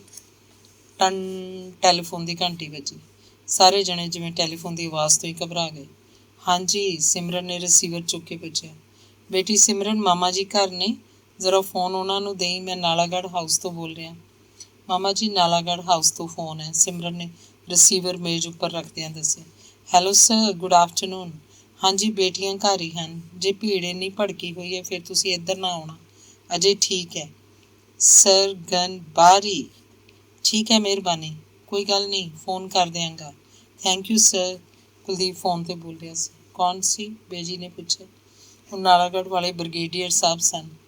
ਆਖਦੇ ਸਨ ਰਾਈਟਸ ਹੋ ਗਏ ਹਨ, ਮੈਂ ਬੇਟੀਆਂ ਨੂੰ ਲੈਣ ਆ ਰਿਹਾ ਸੀ, ਰਸਤੇ 'ਚੋਂ ਵਾਪਸ ਜਾਣਾ ਪਿਆ। ਹੈ ਲੋੜਾ, ਹੁਣ ਕੀ ਹੋਊਗਾ? ਅੱਗੇ ਪਾਕਿਸਤਾਨ ਬਣਨ ਵੇਲੇ ਵੀ ਇਉਂ ਹੀ ਹੋਇਆ ਸੀ। ਅੱਗੇ ਤਾਂ ਲੋਕ ਇੱਧਰ ਨੂੰ ਭੱਜ ਆਏ ਸੀ, ਹੁਣ ਕਿੱਥੇ ਜਾਣਗੇ? ਇੱਦੋਂ ਤਾਂ ਆਪਾਂ ਪਟਿਆਲੇ ਹੀ ਵਗ ਚਲੋ, ਬੇਜੀ ਨੇ ਭੈਭੀਤ ਹੋ ਕੇ ਆਖਿਆ। ਜਾਣ ਕੌਣ ਦੇਊਗਾ? ਰਾਹ 'ਚ ਹੀ ਮਾਰ ਦੇਣਗੇ। ਹੋਰ ਤਾਂ ਕੋਈ ਨਹੀਂ, ਸਿਮਰਨ ਤੇ ਪਿੰਕੀ ਦਾ ਔਖਾ ਹੈ। ਬਹੁਤਾ ਖਤਰਾ ਹੋਇਆ ਮੈਂ ਆਪ ਇਹਨਾਂ ਦੀ ਗੋਲੀਆਂ ਮਾਰ ਦੇਣੀਆਂ ਨੇ, ਕੁਲਦੀਪ ਸਿੰਘ ਨੇ ਬੰਦੂਕ 'ਚ ਕਾਰਤੂਸ ਪਾਉਂਦਿਆਂ ਆਖਿਆ। ਬੇਜੀ ਦੇ ਜਿਵੇਂ ਆਸਾਨ ਹੀ ਮਾਰੇ ਗਏ। ਜ਼ਰਾ ਸੰਭਲ ਕੇ ਆਖਣ ਲੱਗੇ, ਸਿਮਰਨ ਤੇ ਪਿੰਕੀ ਨੂੰ ਨਾਲਾਗੜ੍ਹ ਵਾਲਿਆਂ ਦੇ ਘਰ ਭੇਜ ਦਿੰਦੇ ਹਾਂ, ਆਪਾਂ ਸਿਖਰ ਚਲੇ ਚੱਲੀਏ। ਸਿਮਰਨ ਦੀ ਮਾਮੀ ਜੀ ਨੇ ਦੂਜੀ ਮੰਜ਼ਿਲ ਦੀਆਂ ਪੌੜੀਆਂ ਦਾ ਦਰਵਾਜ਼ਾ ਬੰਦ ਕਰਦਿਆਂ ਘਬਰਾਹਟ ਨਾਲ ਆਖਿਆ। ਬੇਜੀ ਭਾਵੇਂ ਮੂੰਹ 'ਚ ਪਾਠ ਕਰੀ ਜਾ ਰਹੀ ਸੀ, ਪਰ ਉਹ ਬਹੁਤ ਘਬਰਾਏ ਹੋਏ ਸੀ। ਜੇ ਕਿਸੇ ਤਰ੍ਹਾਂ ਬ੍ਰਿਗੇਡੀਅਰ ਸਾਹਿਬ ਪਹੁੰਚ ਸਕੇ ਤਾਂ ਤੁਸੀਂ ਸਭ ਉਹਨਾਂ ਨਾਲ ਚਲੇ ਜਾਣਾ, ਔਰਤਾਂ ਦਾ ਕੀ ਪਤਾ ਲੱਗਦਾ ਹੈ ਹਿੰਦੂ ਹਨ ਕਿ ਸਿੱਖ? ਸਿਮਰਨ ਦੇ ਮਾਮਾ ਜੀ ਨੇ ਦੂਰੋਂ ਚੀਕ ਚਿਹਾੜੇ ਰੌਲੇ ਗੌਲੇ ਦੀਆਂ ਆਵਾਜ਼ਾਂ ਤੋਂ ਕੁਝ ਘਰਾਂ 'ਚ ਧੂੰਆਂ ਤੇ ਅੱਗ ਦੀਆਂ ਲਾਟਾਂ ਦੇਖਦਿਆਂ ਆਖਿਆ, ਬੇਜੀ ਤੇ ਬੇਟੀਆਂ ਨੂੰ ਭੇਜ ਦਿਆਂਗੀ, ਮੈਂ ਤਾਂ ਤੁਹਾਡੇ ਨਾਲ ਹੀ ਰਹਾਂਗੀ। ਮਾਮੀ ਜੀ ਬੋਲੀ, ਰੱਬ ਕਰੇ ਅੱਜ ਦਾ ਦਿਨ ਸੁੱਖ ਸਾਂਦ ਨਾਲ ਲੰਘ ਜਾਏ, ਭਲਕੇ ਮੂੰਹ ਨੇਰੇ ਹੀ ਆਪਾਂ ਪਟਿਆਲੇ ਨੂੰ ਤੁਰ ਚੱਲੀਏ। ਬੇਜੀ ਨੇ ਮਨ ਹੀ ਮਨ ਰੱਬ ਨੂੰ ਧਿਆਉਂਦਿਆਂ ਆਖਿਆ, ਦੇਖੋ ਅੱਜ ਦਾ ਦਿਨ ਕਿਵੇਂ ਲੰਘਦਾ। ਕੁਲਦੀਪ ਨੇ ਅਸਮਾਨ ਵੱਲ ਘੁੰਮਦੀਆਂ ਇੱਲਾਂ ਵੱਲ ਤੱਕ ਕੇ ਆਖਿਆ। ਅੰਗ 16ਵਾਂ। ਮਿਸਿਜ਼ ਇੰਦਰਾ ਗਾਂਧੀ ਦੇ ਗੋਲੀਆਂ ਮਾਰ ਦਿੱਤੀਆਂ ਗਈਆਂ ਹਨ। ਇਹ ਖਬਰ ਪੰਜਾਬੀ ਯੂਨੀਵਰਸਿਟੀ ਦੇ ਕੈਂਪਸ ਉੱਪਰ ਸੰਨਾਟੇ ਵਾਂਗ ਫਿਰ ਗਈ। ਮੈਡਮ ਸੌਂਦੀ 2 ਦਿਨ ਤੋਂ ਛੁੱਟੀ ਉੱਪਰ ਸੀ। ਉਹਦੀ ਤਬੀਅਤ ਖਰਾਬ ਸੀ। ਬਲਦੇਵ ਨੇ ਇੰਦਰਾ ਗਾਂਧੀ ਦੀ ਮੌਤ ਦੀ ਖਬਰ ਮੈਡਮ ਨੂੰ ਉਹਦੇ ਫਲੈਟ 'ਚ ਜਾ ਕੇ ਦੱਸੀ। ਕਈ ਦਿਨਾਂ ਤੋਂ ਮੇਰਾ ਜੀਅ ਬਹੁਤ ਘਬਰਾ ਰਿਹਾ ਸੀ, ਲੱਗਦਾ ਸੀ ਪਤਾ ਨਹੀਂ ਕੀ ਹੋਣ ਵਾਲਾ। ਮੈਡਮ ਸੌਂਦੀ ਨੇ ਘਬਰਾ ਕੇ ਉੱਠ ਕੇ ਬੈਠਦਿਆਂ ਆਖਿਆ, ਚੰਗਾ ਨਹੀਂ ਹੋਇਆ। ਬਲਦੇਵ ਆਖ ਰਿਹਾ ਸੀ, ਕਿਹੋ ਜਿਹੇ ਮਾੜੇ ਵੇਲੇ ਆ ਗਏ ਨੇ। ਹਰ ਦਿਨ ਹਰ ਪਾਸਿਓਂ ਮੌਤਾਂ ਦੀਆਂ ਹੀ ਖਬਰਾਂ ਆ ਰਹੀਆਂ ਨੇ। ਮੈਡਮ ਸੌਂਦੀ ਆਖ ਰਹੀ ਸੀ। ਕਾਹਲੀ ਕਾਹਲੀ ਧਰਮ ਪੌੜੀਆਂ ਚੜ੍ਹਿਆ ਆ ਰਿਹਾ ਸੀ। ਧਰਮ ਭਾਜੀ ਚੰਡੀਗੜ੍ਹ ਨਹੀਂ ਸੀ ਗਏ ਹੋਏ? ਬਲਦੇਵ ਨੇ ਪੁੱਛਿਆ। ਹਾਂ ਗਿਆ ਸੀ, ਮੁੜ ਆਇਆ ਹੋਣਾ। ਹਾਂ ਫੇਰ ਧਰਮ ਭਾਜੀ ਕੀ ਖਬਰ ਲਿਆਇਓ? ਬਲਦੇਵ ਨੇ ਪੁੱਛਿਆ। ਖਬਰ ਚੰਗੀ ਨਹੀਂ, ਦਿੱਲੀ 'ਚ ਦੰਗੇ ਹੋ ਰਹੇ ਨੇ, ਸਿੱਖਾਂ ਨੂੰ ਮਾਰ ਰਹੇ ਨੇ। ਸਿਮਰਨ ਦੇ ਮਾਮਾ ਜੀ ਦੇ ਘਰ ਫੋਨ ਕਰਨਾ ਸੀ, ਮੈਡਮ ਸੌਂਦੀ ਬੋਲੀ। ਤਦ ਹੀ ਮੈਂ ਚੰਡੀਗੜ੍ਹ ਤੋਂ ਵਾਪਸ ਆ ਗਿਆ ਵੀ ਤੁਹਾਡੇ ਪਾਸੋਂ ਫੋਨ ਦਾ ਨੰਬਰ ਲੈ ਕੇ ਟਰਾਈ ਕਰੀਏ, ਧਰਮ ਨੇ ਕੁਝ ਤੌਖਲੇ ਨਾਲ ਦੱਸਿਆ। ਮੈਡਮ ਸੌਂਦੀ ਨੇ ਡਾਇਰੀ ਚੁੱਕੀ, ਨੰਬਰ ਦੇਖਿਆ, ਚੁੰਨੀ ਉੱਪਰ ਲਈ, ਉਸੇ ਤਰ੍ਹਾਂ ਚੱਪਲਾਂ ਪਾ ਕੇ ਧਰਮ ਤੇ ਬਲਦੇਵ ਦੇ ਨਾਲ ਯੂਨੀਵਰਸਿਟੀ ਐਕਸਚੇਂਜ 'ਚੋਂ ਫੋਨ ਕਰਨ ਲਈ ਤੁਰ ਪਈ। ਅੱਗੋਂ ਟੈਲੀਫੋਨ ਐਕਸਚੇਂਜ ਵਾਲਿਆਂ ਨੇ ਦੱਸਿਆ ਦਿੱਲੀ ਦੀਆਂ ਸਭ ਲਾਈਨਾਂ ਕੱਟੀਆਂ ਹੋਈਆਂ ਨੇ। ਤਾਰ ਦੇ ਦੇਈ ਅਰਜੈਂਟ? ਬਲਦੇਵ ਨੇ ਪੁੱਛਿਆ। ਤਾਰਾਂ ਵੀ ਨਹੀਂ ਜਾ ਰਹੀਆਂ, ਸਭ ਇੱਥੇ ਹੀ ਪਈਆਂ ਨੇ। ਉੱਥੇ ਤਾਂ ਬਹੁਤ ਗਦਰ ਮਚਿਆ ਹੋਇਆ। ਡਿਊਟੀ ਵਾਲੇ ਬੰਦੇ ਨੇ ਤਾਰਾਂ ਦੇ ਢੇਰ ਵੱਲ ਹੱਥ ਕਰਕੇ ਦੱਸਿਆ। ਫਿਰ ਕੀ ਕਰੀਏ? ਮੈਡਮ ਸੌਂਦੀ ਨੇ ਪੁੱਛਿਆ। ਅਜੇ ਤਾਂ ਕੁਝ ਨਹੀਂ ਹੋ ਸਕਦਾ, ਕਿਸੇ ਨੂੰ ਉੱਥੇ ਭੇਜਿਓ ਵੀ ਨਾ। ਬੱਸਾਂ 'ਚੋਂ ਰੇਲਾਂ ਵਿੱਚੋਂ ਵੀ ਕੱਢ ਸਿੱਖ ਮਾਰੇ ਜਾ ਰਹੇ ਨੇ। ਤਾਰ ਬਾਬੂ ਨੇ ਜਿਵੇਂ ਹਮਦਰਦੀ ਨਾਲ ਦੱਸਿਆ। ਬਲਦੇਵ ਦਾ ਜਿਵੇਂ ਖੂਨ ਖੌਲਣ ਲੱਗ ਪਿਆ। ਸਾਲੇ ਹਰਾਮਜ਼ਾਦੇ, ਕੁੱਤੇ ਕਮੀਨੇ। ਉਹ ਪਤਾ ਨਹੀਂ ਮਨ ਹੀ ਮਨ ਕਿਹਨੂੰ ਗਾਲਾਂ ਕੱਢ ਰਿਹਾ ਸੀ। ਉਹ ਵਾਪਸ ਮੈਡਮ ਸੌਂਦੀ ਦੀ ਫਲੈਟ 'ਚ ਆ ਗਏ। ਧਰਮ ਭਾਜੀ ਚੰਡੀਗੜ੍ਹ ਚੱਲੀਏ? ਉੱਥੋਂ ਕਾਰ ਲੈ ਕੇ ਦਿੱਲੀ ਚੱਲਾਂਗੇ? ਬਲਦੇਵ ਨੇ ਪੁੱਛਿਆ। ਹਰਿਆਣੇ ਵਾਲੇ ਰਾਹ 'ਚ ਹੀ ਮਾਰ ਦੇਣਗੇ, ਧਰਮ ਨੇ ਡੌਰ ਭੌਰ ਜਿਹੇ ਨੇ ਦੱਸਿਆ। ਆਪਾਂ ਕਿਸੇ ਹੋਰ ਪਾਸੇ ਦੀ ਨਹੀਂ ਦਿੱਲੀ ਜਾ ਸਕਦੇ? ਬਲਦੇਵ ਨੇ ਫਿਰ ਪੁੱਛਿਆ। ਜਦੋਂ ਸਾਰੇ ਹਿੰਦੁਸਤਾਨ 'ਚ ਹੀ ਗੜਬੜ ਹੈ, ਹੋਰ ਕਿਹੜੇ ਪਾਸੇ ਦੀ ਚਲੇ ਜਾਵਾਂਗੇ? ਧਰਮ ਨੇ ਜਿਵੇਂ ਛਟਪਟਾ ਕੇ ਆਖਿਆ। ਬਲਦੇਵ ਨਿੰਮੋ ਝੂਣਾ ਜਿਹਾ ਉੱਠ ਖੜਾ ਹੋਇਆ। ਸਾਰੀ ਰਾਤ ਉਹ ਸੌਂ ਨਹੀਂ ਸਕਿਆ। ਮਨ ਕਰੇ ਜੇ ਕਿੱਧਰੋਂ ਇੱਕ ਸਟੇਨ ਗਨ ਮਿਲ ਜਾਏ, ਤਾੜ ਗੋਲੀਆਂ ਨਾਲ ਭੁੰਨ ਦਿਆਂ ਸਭ ਨੂੰ। ਸਵੇਰੇ ਫਿਰ ਉਹ ਟੈਲੀਫੋਨ ਐਕਸਚੇਂਜ 'ਚ ਗਿਆ। ਇੱਕ ਬਹੁਤ ਮਹਿੰਗੀ ਫਲੈਸ਼ ਕਾਲ ਵੀ ਤਾਂ ਹੁੰਦੀ ਹੈ। ਉਹਨੇ ਡਿਊਟੀ ਵਾਲੇ ਬਾਬੂ ਨੂੰ ਪੁੱਛਿਆ। ਜਨਾਬ, ਇੱਕ ਵਾਰੀ ਦਿੱਲੀ ਦੀ ਐਕਸਚੇਂਜ ਨਾਲ ਗੱਲ ਹੋਈ ਸੀ, ਉੱਥੇ ਬਹੁਤ ਗੜਬੜ ਹੈ। ਘਰ ਸੜ ਰਹੇ ਨੇ, ਸੜਕਾਂ ਉੱਪਰ ਲਾਸ਼ਾਂ ਪਈਆਂ ਨੇ। ਹਜੂਮ ਗਲੀ ਗਲੀ ਘਰ ਘਰ ਸਿੱਖਾਂ ਨੂੰ ਲੱਭ ਮਾਰ ਰਿਹਾ ਹੈ। ਕੁਝ ਹਿੰਦੂ ਵੀ ਮਾਰੇ ਗਏ ਨੇ ਜਿਨ੍ਹਾਂ ਨੇ ਸਿੱਖਾਂ ਨੂੰ ਪਨਾਹ ਦਿੱਤੀ। ਉੱਧਰਲਾ ਡਿਊਟੀ ਵਾਲਾ ਬਾਬੂ ਦੱਸ ਰਿਹਾ ਸੀ, ਔਰਤਾਂ ਨੂੰ ਵੀ ਧੂ ਕੇ ਘਰਾਂ 'ਚੋਂ ਕੱਢ ਰਹੇ ਨੇ, ਉਹਨਾਂ ਦੇ ਕੱਪੜੇ ਫਾੜੇ ਜਾ ਰਹੇ ਨੇ। ਸਾਂ ਕਰਕੇ ਖੂਨ ਜਿਵੇਂ ਬਲਦੇਵ ਦੇ ਸਿਰ ਨੂੰ ਚੜ੍ਹਿਆ। ਉਹਨੇ ਦਰਵਾਜ਼ੇ ਦੇ ਕੁੰਡੇ ਨੂੰ ਹੱਥ ਪਾਇਆ ਹੋਇਆ ਸੀ। ਹੱਥ ਉੱਥੇ ਹੀ ਇੰਨਾ ਘੁੱਟਿਆ ਗਿਆ ਕਿ ਦਰਦ ਕਰਨ ਲੱਗ ਪਿਆ। ਇੱਕ ਵਾਰੀ ਫੇਰ ਗੱਲ ਕਰ ਸਕਦੇ ਹਾਂ ਦਿੱਲੀ ਦੀ ਐਕਸਚੇਂਜ ਨਾਲ? ਬਲਦੇਵ ਨੇ ਪੁੱਛਿਆ। ਮੈਂ ਬਹੁਤ ਵਾਰੀ ਟਰਾਈ ਕੀਤਾ ਹੈ, ਸਭ ਲਾਈਨਾਂ ਖਰਾਬ ਹਨ। ਨਹੀਂ ਜਨਾਬ, ਕੋਈ ਫੋਨ ਨਹੀਂ ਹੋ ਰਿਹਾ, ਕੋਈ ਤਾਰ ਨਹੀਂ ਜਾ ਰਹੀ, ਬਾਊ ਨੇ ਦੱਸਿਆ। ਬਲਦੇਵ ਵਾਪਸ ਆ ਗਿਆ। ਬੇਮਤਲਬ ਹੀ ਦੁਪਹਿਰ ਤੱਕ ਉਹ ਇੱਧਰ ਉੱਧਰ ਘੁੰਮਦਾ ਰਿਹਾ। ਹਰ ਗੱਲ ਕਰਨ ਵਾਲੇ ਦੇ ਮੂੰਹ ਵੱਲ ਤੱਕਦਾ, ਪਰ ਲੋਕ ਸਨ ਕਿ ਮਾੜੀਆਂ ਤੋਂ ਮਾੜੀਆਂ ਖਬਰਾਂ ਸੁਣਾ ਰਹੇ ਸਨ। ਆਥਣੇ ਜੇ ਉਹਨੇ ਆਪਣਾ ਮੋਟਰਸਾਈਕਲ ਲਿਆ ਤੇ ਚੰਡੀਗੜ੍ਹ ਨੂੰ ਤੁਰ ਪਿਆ। ਜਾਂਦਾ ਹੋਇਆ ਮੈਡਮ ਸੌਂਦੀ ਨੂੰ ਆਪਣੇ ਘਰ ਦਾ ਫੋਨ ਨੰਬਰ ਦੇ ਗਿਆ ਕਿ ਦਿੱਲੀ ਤੋਂ ਅਗਰ ਕੋਈ ਖਬਰ ਮਿਲੀ ਤਾਂ ਫੋਨ ਕਰ ਦੇਣਾ। ਰਸਤੇ 'ਚ ਕਈ ਥਾਂ ਉਹਨੂੰ ਪੁਲਿਸ ਨੇ ਚੈਕਿੰਗ ਲਈ ਰੋਕਿਆ। ਉਹਦੀ ਆਈਡੈਂਟੀਟੀ ਕਾਰਡ ਵਾਲੀ ਤਸਵੀਰ ਨਾਲ ਸ਼ਕਲ ਮਿਲਾਈ ਤੇ ਤਰ੍ਹਾਂ ਦੇ ਸਵਾਲ ਪੁੱਛੇ। ਕਿੱਥੇ ਜਾ ਰਹੇ ਹਾਂ, ਕਿਉਂ ਜਾ ਰਹੇ ਹਾਂ, ਕੋਲ ਕੀ ਸਮਾਨ ਹੈ। ਬਲਦੇਵ ਦਾ ਮਨ ਪੁਲਸੀਆਂ ਦੇ ਦੋ ਮਾਰੇ ਚਪੇੜਾਂ। ਸਾਲਿਓ, ਤੁਸੀਂ ਹੋ ਗਏ ਮਾਲਕ ਹਿੰਦੁਸਤਾਨ ਦੇ, ਅਸੀਂ ਹੋ ਗਏ ਚੋਰੋ ਚੱਕੇ। ਪਰ ਉਹ ਗੁੱਸੇ ਨੂੰ ਵਿੱਚ ਪੀ ਗਿਆ। ਜ਼ਰਾ ਕੁਸਕਦਾ ਤਾਂ ਅਗਲਿਆਂ ਨੇ ਟੈਰਰਿਸਟ ਆ ਕੇ ਗੋਲੀ ਮਾਰ ਦੇਣੀ ਸੀ ਤੇ ਘਰਦਿਆਂ ਨੂੰ ਮੁੜ ਕੇ ਲਾਸ਼ ਵੀ ਨਹੀਂ ਸੀ ਲੱਭਣੀ। ਹਨੇਰਾ ਉੱਤਰ ਆਇਆ ਸੀ ਜਦੋਂ ਘਰ ਪਹੁੰਚਿਆ। ਉਹਦੇ ਡੈਡੀ ਦੇ ਨਾਲ ਉਹਦੇ ਕੁਝ ਦੋਸਤ ਡਰਾਇੰਗ ਰੂਮ 'ਚ ਬੈਠੇ ਡਰਿੰਕ ਕਰ ਰਹੇ ਸਨ ਤੇ ਚੰਗੇ ਰੌਂਚ ਗੱਲਾਂ ਕਰ ਰਹੇ ਸਨ ਕਿ ਅਗਲਿਆਂ ਨੇ ਇੰਦਰਾ ਨੂੰ ਮਾਰ ਕੇ ਸਿੱਖਾਂ ਦੀ ਇੱਜ਼ਤ ਰੱਖ ਲਈ, ਨਹੀਂ ਤਾਂ ਲੋਕਾਂ ਨੇ ਆਖਣਾ ਸੀ ਅਕਾਲ ਤਖਤ ਢੁਆ ਕੇ ਕੁੱਟ ਖਾ ਕੇ ਬੈਠ ਗਏ ਨੇ ਸਿੱਖ। ਡੈਡੀ ਪਲੀਜ਼ ਗੱਲ ਸੁਣਨਾ। ਉਹਨੇ ਆਪਣੇ ਡੈਡੀ ਨੂੰ ਡਰਾਇੰਗ ਰੂਮ 'ਚੋਂ ਸੱਦਿਆ। ਕੀ ਗੱਲ?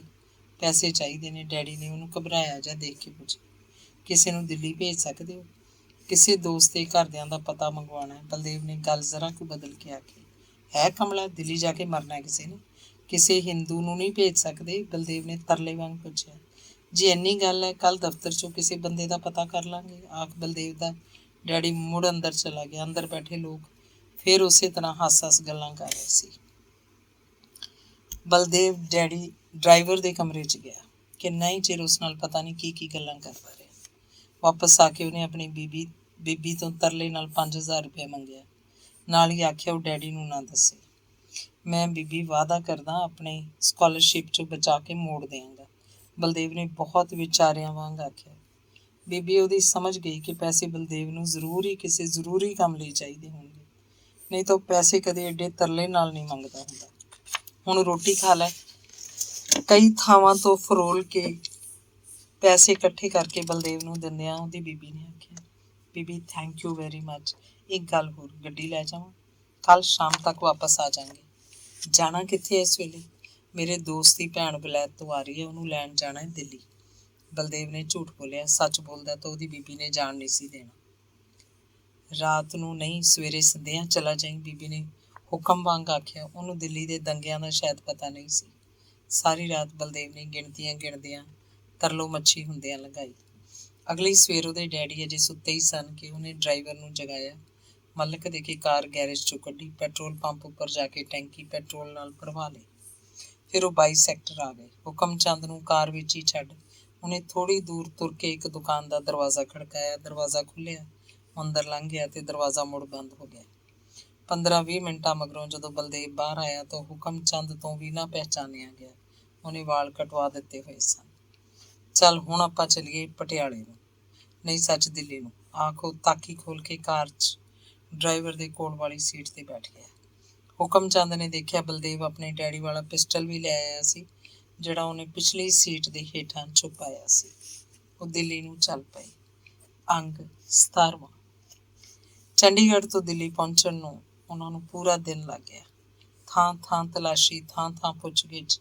ਅਜੇ ਤਾਂ ਬਚਾਅ ਇਸ ਕਰਕੇ ਹੋ ਗਿਆ ਸੀ ਕਿ ਹਰ ਥਾਂ ਉਹਨੇ ਆਪਣਾ ਨਾਮ ਬਲਦੇਵ ਰਾਜ ਦੱਸਿਆ ਤੇ ਨਾਲ ਹੀ ਦੱਸਿਆ ਕਿ ਉਹਦੀ ਭੈਣ ਵਲਾਇਤ ਤੋਂ ਆ ਰਹੀ ਹੈ। ਉਹਨੂੰ ਉਹ ਕਿਸੇ ਦੀ ਕਾਰ ਮੰਗ ਕੇ ਲੈਣ ਜਾ ਰਿਹਾ। ਦਿੱਲੀ ਸ਼ਹਿਰ ਤੋਂ ਜਿਵੇਂ ਉਹਨੂੰ ਭੈ ਹੋਣ ਲੱਗ ਪਿਆ ਸੀ। ਹਰ ਬੰਦੇ 'ਚ ਉਹਨੂੰ ਜਿਵੇਂ ਕੋਈ ਰਾਖਸ਼ ਬੈਠਾ ਦਿਸਿਆ। ਅੱਜ ਚੌਥਾ ਦਿਨ ਸੀ ਇੰਦਰਾ ਗਾਂਧੀ ਨੂੰ ਮਾਰਿਆ। ਅਜੇ ਵੀ ਕਿਸੇ ਨਾ ਕਿਸੇ ਘਰ 'ਚੋਂ ਧੂੰਆਂ ਉੱਠ ਰਿਹਾ ਸੀ। ਕੋਈ ਨਾ ਕੋਈ ਲਾਸ਼ ਕਿਧਰੇ ਪਈ ਸੀ। ਬਲਦੇਵ ਨੇ ਭੈ ਭੀਤ ਹੋ ਕੇ ਰੱਬ ਨੂੰ ਜਿਵੇਂ ਤਰਲਾ ਕੀਤਾ ਕਿ ਸਿਮਰਨ ਦੇ ਮਾਮਾ ਜੀ ਦੇ ਘਰ ਸਭ ਠੀਕ ਠਾਕ ਹੋਵੇ। ਪਰ ਸਭ ਕੁਝ ਠੀਕ ਠਾਕ ਨਹੀਂ ਸੀ। ਮੈਡਮ ਸੌਂਦੀ ਨੇ ਜੋ ਪਤਾ ਦਿੱਤਾ ਸੀ, ਉਸ ਥਾਂ ਜਦੋਂ ਪਹੁੰਚਿਆ, ਕੋਠੀ ਦਾ ਬਾਹਰਲਾ ਗੇਟ ਹੀ ਨਹੀਂ, ਸਾਰੇ ਹੀ ਦਰਵਾਜ਼ੇ ਖੁੱਲ੍ਹੇ ਪਏ ਸੀ। ਟੁੱਟਿਆ ਭੱਜਿਆ ਸਮਾਨ ਖਿਲ ਰਿਹਾ ਪਿਆ ਸੀ। ਕੁਝ ਚੀਜ਼ਾਂ ਜਲੀਆਂ ਤੇ ਅੱਧ ਜਲੀਆਂ ਪਈਆਂ ਸਨ। ਲਾਅਨ 'ਚ ਦਰਖਤ ਦੇ ਨਾਲ ਲਟਕਦੇ ਪਿੰਜਰੇ 'ਚ ਰੰਗ ਬਿਰੰਗੀਆਂ ਸਾਰੀਆਂ ਚਿੜੀਆਂ ਮਰੀਆਂ ਪਈਆਂ ਸਨ। ਬਲਦੇਵ ਘਬਰਾ ਕੇ ਗੇਟ 'ਤੇ ਬਾਹਰ ਆ ਗਿਆ। ਇਸ ਕੋਠੀ ਵਾਲੇ? ਉਹਨੇ ਉੱਧਰੋਂ ਲੰਘੇ ਜਾਂਦੇ ਇੱਕ ਬੰਦੇ ਨੂੰ ਪੁੱਛਿਆ। ਮਾਰੇ ਗਏ ਹੋਣਗੇ ਜਾਂ ਭਾਗ ਗਏ ਹੋਣਗੇ, ਉਹਨੇ ਰੁੱਖਾ ਜਿਹਾ ਜਵਾਬ ਦਿੱਤਾ। ਕੁਝ ਦੂਰ ਇੱਕ ਕਰਿਆਨੇ ਦੀ ਦੁਕਾਨ ਸੀ। ਬਲਦੇਵ ਕਾਰ ਉੱਥੇ ਹੀ ਛੱਡ ਹੌਲੀ ਹੌਲੀ ਤੁਰਦਾ ਉੱਥੇ ਪਹੁੰਚਿਆ ਤੇ ਲਾਲੇ ਨੂੰ ਪੁੱਛਿਆ, ਸਾਹਮਣੀ ਕੋਠੀ 'ਚ ਜਿਹੜੇ ਲੋਕ ਰਹਿੰਦੇ ਸੀ? अभी कुछ ठीक से पता नहीं चला, भाग गए होंगे या मारे गए होंगे। देखो जी, देश की प्रधानमंत्री को मारा है, छोटी बात तो है नहीं। पर महात्मा गांधी ਨੂੰ ਜਦੋਂ ਇੱਕ ਹਿੰਦੂ ਨੇ ਮਾਰਿਆ ਸੀ, ਉਸ ਵੇਲੇ ਤਾਂ ਸਾਰੇ ਹਿੰਦੂਆਂ ਦੀ ਵੱਢ ਕੱਟ ਸ਼ੁਰੂ ਨਹੀਂ ਸੀ ਕੀਤੀ। ਬਲਦੇਵ ਨੇ ਖਿਝ ਨੂੰ ਦਬਾਉਂਦਿਆਂ ਆਖਿਆ ਤੇ ਮੂੰਹ ਪੁਆ ਕੇ ਤੁਰ ਪਿਆ। ਹੌਲੀ ਹੌਲੀ ਤੁਰਦਾ ਆ ਕੇ ਕਾਰ 'ਚ ਬੈਠ ਗਿਆ। ਆਪਾਂ ਹੁਣ ਕਿਸ ਪਾਸੇ ਚੱਲਣਾ ਹੈ ਕਾਕਾ ਜੀ? ਡਰਾਈਵਰ ਨੇ ਪੁੱਛਿਆ। ਪਤਾ ਨਹੀਂ, ਬਲਦੇਵ ਨੇ ਆਖਿਆ ਤੇ ਉਹਦਾ ਗੱਚ ਭਰ ਆਇਆ। ਅੰਗ 18ਵਾਂ। 15 ਦਿਨ ਮਗਰੋਂ ਜਦੋਂ ਜ਼ਰਾ ਸ਼ਾਂਤੀ ਹੋਈ ਤਾਂ ਨਾਲਾਗੜ੍ਹ ਵਾਲੇ ਬ੍ਰਿਗੇਡੀਅਰ ਸਾਹਿਬ ਸਿਮਰਨ ਹੋਰਾਂ ਨੂੰ ਪਟਿਆਲੇ ਛੱਡਣ ਆਏ। ਆਉਂਦਿਆਂ ਨੂੰ ਹੀ ਗੇਂਦਾ ਰਾਮ ਨੇ 2 ਤਾਰਾਂ ਦਿੱਤੀਆਂ। ਸਿਮਰਨ ਨੇ ਖੋਲ੍ਹ ਕੇ ਪੜ੍ਹੀਆਂ। ਸਭ ਉਹਦੇ ਪਾਪਾ ਡਾਕਟਰ ਅਮਰ ਵੱਲੋਂ ਸਨ। ਪਟਿਆਲੇ ਪਹੁੰਚ ਕੇ ਸਭ ਤੋਂ ਪਹਿਲਾਂ ਬੇਜੀ ਦੁੱਖ ਨਿਵਾਰਨ ਗੁਰਦੁਆਰੇ ਮੱਥਾ ਟੇਕਣ ਗਏ ਤੇ ਅਖੰਡ ਪਾਠ ਕਰਵਾਇਆ। ਇਹ ਤੋਂ ਮਗਰੋਂ ਕਾਲੀ ਦੇਵੀ ਦੇ ਮੰਦਰ ਚੜਾਵਾ ਚੜਾਉਣ ਗਏ। ਨਾਲ ਹੀ ਪੀਰ ਰੋਡੇ ਸ਼ਾਹ ਦੀ ਮਜ਼ਾਰ ਉੱਪਰ ਵੀ ਚਾਦਰ ਚੜਾ ਆਏ। ਸਾਰੇ ਰਿਸ਼ਤੇਦਾਰ ਉਹਨਾਂ ਦਾ ਪਤਾ ਕਰਨ ਆਏ ਕਿ ਸ਼ੁਕਰ ਹੈ ਜਿਉਂਦੇ ਜਾਗਦੇ ਆਪਣੇ ਘਰ ਵਾਪਸ ਆ ਗਏ। ਬੇਜੀ ਨੂੰ ਦਿੱਲੀ ਦੇ ਹਾਲਾਤ ਜਦੋਂ ਯਾਦ ਆਉਂਦੇ ਉਹਨਾਂ ਦਾ ਲਹੂ ਤੋਂ ਪਾਣੀ ਹੋ ਜਾਂਦਾ ਤੇ ਬਾਰ-ਬਾਰ ਰੱਬ ਨੂੰ ਆਖਦੇ, ਸ਼ੁਕਰ ਹੈ ਤੂੰ ਸਾਡੀ ਲਾਜ ਰੱਖੀ। ਪਟਿਆਲੇ ਪਹੁੰਚ ਕੇ ਅਗਲੇ ਦਿਨ ਸਿਮਰਨ ਯੂਨੀਵਰਸਿਟੀ ਗਈ। ਪਤਾ ਲੱਗਿਆ ਮੈਡਮ ਸੌਂਦੀ ਬਹੁਤ ਬਿਮਾਰ ਸੀ। ਉਹ ਮੈਡਮ ਦੀ ਫਲੈਟ ਵੱਲ ਗਈ। ਸਿਮਰਨ ਪੌੜੀਆਂ ਚੜ੍ਹਦੀ ਨੂੰ ਧਰਮ ਨੇ ਭਰੇ ਗੱਲ ਨਾਲ ਆਖਿਆ, ਮੈਡਮ ਦਾ ਕੀ ਹਾਲ ਹੈ? ਹੁਣ ਤੂੰ ਆ ਗਈ ਹੈ ਨਾ, ਹੁਣ ਉਹ ਠੀਕ ਹੋ ਜਾਣਗੇ। ਮੈਡਮ ਜੀ। ਸਿਮਰਨ ਨੇ ਮੈਡਮ ਦਾ ਹੱਥ ਫੜ ਕੇ ਹਿਲਾਉਂਦੀਆਂ ਆਵਾਜ਼ਾਂ ਮਾਰੀਆਂ। ਮੈਡਮ ਨੇ ਡੌਰ ਭੌਰ ਅੱਖਾਂ ਖੋਲ੍ਹ ਲਈਆਂ। ਉਹਨੂੰ ਸ਼ਾਇਦ ਪਤਾ ਨਹੀਂ ਸੀ ਲੱਗ ਰਿਹਾ ਮੈਂ ਸੁੱਤੀ ਹਾਂ ਕਿ ਜਾਗਦੀ। ਸਿਮਰਨ ਸੱਚੀ ਉਹਦੇ ਸਾਹਮਣੇ ਬੈਠੀ ਸੀ ਜਾਂ ਉਹ ਸੁਪਨਾ ਦੇਖ ਰਹੀ ਸੀ। ਸਿਮਰਨ ਆਖਦੀ ਮੈਡਮ ਅੱਖਾਂ ਉਘੇੜ ਕੇ ਉਸ ਵੱਲ ਝਾਕੀ ਤੇ ਉਹਦੀਆਂ ਅੱਖਾਂ ਡੁੱਬ ਆਈਆਂ। ਤੁਸੀਂ ਠੀਕ ਹੋ? ਸਿਮਰਨ ਨੇ ਫਿਰ ਪੁੱਛਿਆ। ਹਾਂ, ਮੈਨੂੰ ਚੱਕਰ ਆਉਂਦੇ ਰਹਿੰਦੇ ਨੇ, ਜਿਵੇਂ ਭੁਚਾਲ ਆ ਗਿਆ ਹੋਵੇ। ਕਦੇ ਕਦੇ ਤਾਂ ਇਉਂ ਲੱਗਦਾ ਜਿਵੇਂ ਸਾਰਾ ਘਰ ਢਹਿ ਗਈ ਹੋਣ, ਲੋਕ ਮਲਬੇ ਹੇਠ ਦੱਬ ਗਏ ਹੋਣ। ਮੇਰੇ ਉੱਪਰ ਵੀ ਜਿਵੇਂ ਮਣਾ ਮੂੰਹੀ ਮਲਬਾ ਡਿੱਗ ਪਿਆ। ਸਾਹ ਘੁੱਟਣ ਲੱਗ ਜਾਂਦਾ ਹੈ। ਮੈਂ ਤੈਨੂੰ ਬੜੀਆਂ ਆਵਾਜ਼ਾਂ ਦਿੱਤੀਆਂ ਸਿਮਰਨ, ਮੈਡਮ ਨੇ ਅੱਖਾਂ ਭਰ ਕੇ ਆਖਿਆ। ਸਿਮਰਨ ਕੁਛ ਨਹੀਂ ਬੋਲੀ। ਉਹਦੀਆਂ ਅੱਖਾਂ ਦੇ ਕੋਇਆਂ 'ਚੋਂ ਪਾਣੀ ਸਿਮ ਆਇਆ। ਅਮਰ ਨਾ ਸੱਚ, ਧਰਮ ਕਿੱਥੇ ਚਲਾ ਗਿਆ? ਮੈਡਮ ਸੌਂਦੀ ਨੇ ਆਲੇ ਦੁਆਲੇ ਝਾਕ ਕੇ ਪੁੱਛਿਆ। ਡਾਕਟਰ ਵੱਲ ਗਏ ਨੇ, ਸਿਮਰਨ ਨੇ ਦੱਸਿਆ। ਡਾਕਟਰ ਅਮਰ ਚਲੇ ਗਏ? ਧਰਮ ਵੀ ਅਮਰੀਕਾ ਚਲਾ ਜਾਏਗਾ, ਟਿਕਟ ਭੇਜ ਦਿੱਤਾ ਹੋਇਆ। ਇਹਦੇ ਭਾਈ ਨੇ ਉੱਧਰੋਂ। ਮੈਡਮ ਸੌਂਦੀ ਜਿਵੇਂ ਆਪਣੇ ਆਪ ਨਾਲ ਗੱਲਾਂ ਕਰ ਰਹੀ ਸੀ। ਤੁਸੀਂ ਚਾਹੋਗੇ ਤਾਂ ਨਹੀਂ ਜਾਏਗਾ, ਸਿਮਰਨ ਬੋਲੀ। ਮੇਰੇ ਚਾਹੁਣ ਨਾਲ ਕੁਝ ਨਹੀਂ ਹੁੰਦਾ। ਤੇ ਬਲਦੇਵ ਤੈਨੂੰ ਲੱਭਣ ਗਿਆ ਸੀ, ਆਇਆ ਨਹੀਂ ਹੈ ਜੀ? ਮੈਡਮ ਨੇ ਪੁੱਛਿਆ। ਸਿਮਰਨ ਨੂੰ ਬਲਦੇਵ ਬਾਰੇ ਪਤਾ ਲੱਗ ਚੁੱਕਿਆ ਸੀ, ਕਿਸੇ ਨੇ ਦੱਸਿਆ ਸੀ। ਡਾਕਟਰ ਅਮਰ ਠੀਕ ਠਾਕ ਨਹੀਂ? ਮੈਡਮ ਸੌਂਦੀ ਨੇ ਜ਼ਰਾ ਘੁੱਟ ਕੇ ਬੈਠਣ ਦੀ ਕੋਸ਼ਿਸ਼ ਕਰਦਿਆਂ ਪੁੱਛਿਆ। ਠੀਕ ਨੇ, ਸਗੋਂ ਸਾਡਾ ਫਿਕਰ ਕਰਕੇ ਤਾਰਾਂ ਪਾਉਂਦੇ ਰਹੇ। ਸਿਮਰਨ ਮੈਂ ਸੋਚਦੀ ਹੁੰਦੀ ਸੀ ਦੁੱਖ ਸੁੱਖ ਸਾਡੇ ਮਨ ਦੀ ਅਵਸਥਾ ਹੀ ਤਾਂ ਹੁੰਦੀ ਹੈ, ਪਰ ਨਹੀਂ, ਸਾਡੀ ਡੈਸਟਨੀ ਸਾਡੀ ਇਕੱਲਿਆਂ ਦੀ ਨਹੀਂ ਹੁੰਦੀ। ਇਹ ਤਾਂ ਇਤਿਹਾਸ ਦੀ ਗਤੀ ਦਾ ਇੱਕ ਮੋੜ ਹੈ ਜਿੱਥੇ ਖਲੋਤੇ ਹੋਏ ਹਾਂ। ਸਮਝ ਨਹੀਂ ਆਉਂਦੀ ਕੀ ਕੀਤਾ ਜਾਏ। ਮੈਡਮ ਤੁਸੀਂ ਤਾਂ ਰੱਬ 'ਚ ਯਕੀਨ ਰੱਖਦੇ ਹੋ, ਇਸ ਲਈ ਇਹ ਸਭ ਫਿਕਰ ਉਸੇ ਨੂੰ ਕਰਨ ਦਿਓ। ਸਿਮਰਨ ਅਸਲ ਵਿੱਚ ਰੱਬ ਸਾਡੇ ਅੰਦਰਲੀ ਸ਼ਕਤੀ ਦਾ ਹੀ ਨਾਮ ਹੈ। ਅਸੀਂ ਜੋ ਨਿਰੀ ਦੇਹ ਬਣ ਕੇ ਰਹਿ ਗਏ, ਉਸ ਸ਼ਕਤੀ ਨੂੰ ਨਾ ਜਾਣਿਆ ਨਾ ਪਹਿਚਾਣਿਆ, ਫਿਰ ਉਹ ਸ਼ਕਤੀ ਸਾਡਾ ਫਿਕਰ ਕਿਉਂ ਕਰੇਗੀ? ਮੈਡਮ ਨੇ ਬਹੁਤ ਕਮਜ਼ੋਰ ਆਵਾਜ਼ 'ਚ ਆਖਿਆ। ਸਿਮਰਨ ਕੁਝ ਨਹੀਂ ਬੋਲੀ। ਤੁਸੀਂ ਉੱਥੇ ਕਿਵੇਂ ਬਚੇ? ਸੁਣਿਆ ਦਿੱਲੀ ਤਾਂ ਬਹੁਤ ਕਹਿਰ ਵਰਤਿਆ, ਮੈਡਮ ਪੁੱਛ ਰਹੀ ਸੀ। ਨਾਲਾਗੜ੍ਹ ਵਾਲੇ ਬ੍ਰਿਗੇਡੀਅਰ ਅੰਕਲ ਫੌਜੀਆਂ ਦੀ ਮਦਦ ਨਾਲ ਕਿਸੇ ਤਰ੍ਹਾਂ ਬਚਾ ਕੇ ਸਾਨੂੰ ਆਪਣੀ ਕੋਠੀ ਲੈ ਗਏ, ਪਰ ਮਗਰੋਂ ਉਹਨਾਂ ਦੀ ਕੋਠੀ ਉੱਪਰ ਵੀ ਹਮਲਾ ਹੋ ਗਿਆ ਸੀ ਕਿ ਇਹਨਾਂ ਨੇ ਸਿੱਖ ਆਪਣੇ ਘਰ 'ਚ ਪਾਏ ਹੋਏ ਨੇ। ਭੀੜ ਨੇ ਜਦੋਂ ਸ਼ੀਸ਼ੇ ਬਾਰੀਆਂ ਤੋੜ ਦਿੱਤੇ, ਬ੍ਰਿਗੇਡੀਅਰ ਅੰਕਲ ਆਪਣੀ ਸਟੇਨ ਗਨ ਲੈ ਕੇ ਬਾਹਰ ਆ ਗਏ ਤੇ ਹਵਾ 'ਚ ਫਾਇਰ ਕੀਤੇ। ਇੰਨੇ ਨੂੰ ਉਹਨਾਂ ਦਾ ਆਰਮੀ ਵਾਲਾ ਬੇਟਾ ਫੌਜ ਦੇ ਬੰਦੇ ਲੈ ਕੇ ਪਹੁੰਚ ਗਿਆ ਤੇ ਭੀੜ ਤਿੱਤਰ ਬਿੱਤਰ ਹੋ ਗਈ। ਉਂਝ ਸਿਮਰਨ ਇਹੋ ਜਿਹੇ ਬੰਦੇ ਵੀ ਹਨ ਜਿਹੜੇ ਦੂਜਿਆਂ ਦੀ ਖਾਤਰ ਆਪਣੀ ਜਾਨ ਰਿਸਕ 'ਚ ਪਾ ਸਕਦੇ ਨੇ। ਤੇਰੇ ਮਾਮਾ ਜੀ ਉਹਨਾਂ ਦੇ ਲੜਕੇ ਨਾਲ ਹੀ ਤੇਰੀ ਇੰਗੇਜਮੈਂਟ ਕਰਨ ਬਾਰੇ ਸੋਚ ਰਹੇ ਸੀ ਨਾ? ਹਾਂ, ਪਰ ਹੁਣ ਨਹੀਂ ਕਰਨਗੇ। ਕਿਉਂ? ਮਾਮਾ ਜੀ ਸੋਚਦੇ ਹਨ ਸਿੱਖਾਂ ਨੂੰ ਹੁਣ ਸਿਰਫ ਪੰਜਾਬ ਵਿੱਚ ਹੀ ਰਹਿਣਾ ਚਾਹੀਦਾ ਜਾਂ ਫਿਰ ਬਾਹਰਲੇ ਮੁਲਕਾਂ 'ਚ ਚਲੇ ਜਾਣਾ ਚਾਹੀਦਾ। ਤੂੰ ਕੀ ਸੋਚਦੀ ਹੈ? ਮੈਂ ਤਾਂ ਕੁਛ ਵੀ ਸੋਚਣ ਨੂੰ ਜਿਵੇਂ ਟਾਲਦੀ ਰਹਿੰਦੀ ਹਾਂ, ਸਿਮਰਨ ਨੇ ਉਖੜੇ ਜਿਹੇ ਮਨ ਨਾਲ ਆਖਿਆ। ਇੰਨੇ ਨੂੰ ਧਰਮ ਆ ਗਿਆ, ਨਾਲ ਉਹਦੀ ਡਾਕਟਰ ਸੀ। ਅੱਜ ਤੇ ਮੈਡਮ ਬਹੁਤ ਠੀਕ ਲੱਗ ਰਹੇ ਨੇ, ਡਾਕਟਰ ਨੇ ਮੈਡਮ ਦਾ ਬਲੱਡ ਪ੍ਰੈਸ਼ਰ ਚੈੱਕ ਕਰਦਿਆਂ ਆਖਿਆ। ਸਿਮਰਨ ਜੋ ਆ ਗਈ, ਧਰਮ ਨੇ ਜ਼ਰਾ ਕੁ ਹੱਸ ਕੇ ਆਖਿਆ। ਇੰਨੇ ਨੂੰ ਡਾਕਟਰ ਖੇੜਾ ਵੀ ਆ ਪਹੁੰਚੇ। ਡਾਕਟਰ ਖੇੜੇ ਨੇ ਇਹਨਾਂ ਦਿਨਾਂ 'ਚ ਬੜੀ ਦੌੜ ਭੱਜ ਕੀਤੀ ਸੀ। ਕਈ ਵਾਰ ਦਿੱਲੀ ਫੋਨ ਕਰਨ ਦੀ ਕੋਸ਼ਿਸ਼ ਕੀਤੀ, ਕਈ ਵਾਰ ਮੈਡਮ ਦੀ ਖਬਰ ਪੁੱਛਣ ਆਇਆ, ਕਈ ਵਾਰ ਚੰਡੀਗੜ੍ਹ ਬਲਦੇਵ ਦਾ ਪਤਾ ਕਰਨ ਗਿਆ। ਅੱਜ ਸਿਮਰਨ ਨੂੰ ਆਈ ਦੇਖ ਅੱਖਾਂ ਭਰ ਕੇ ਆਖਣ ਲੱਗਿਆ, ਅੱਛਾ ਹੋਇਆ ਤੂੰ ਆ ਗਈ। ਤੇਰੇ ਮਗਰੋਂ ਮਹਿਸੂਸ ਹੋਇਆ ਤੂੰ ਡਾਕਟਰ ਅਮਰ ਦੀ ਨਹੀਂ, ਸਾਡੀ ਸਾਰਿਆਂ ਦੀ ਬੇਟੀ ਹੈ। ਯੂਨੀਵਰਸਿਟੀ ਦਾ ਡਾਕਟਰ ਹੈਰਾਨ ਹੋ ਕੇ ਡਾਕਟਰ ਖੇੜੇ ਵੱਲ ਵੇਖ ਰਿਹਾ ਸੀ। ਧੰਨਵਾਦ।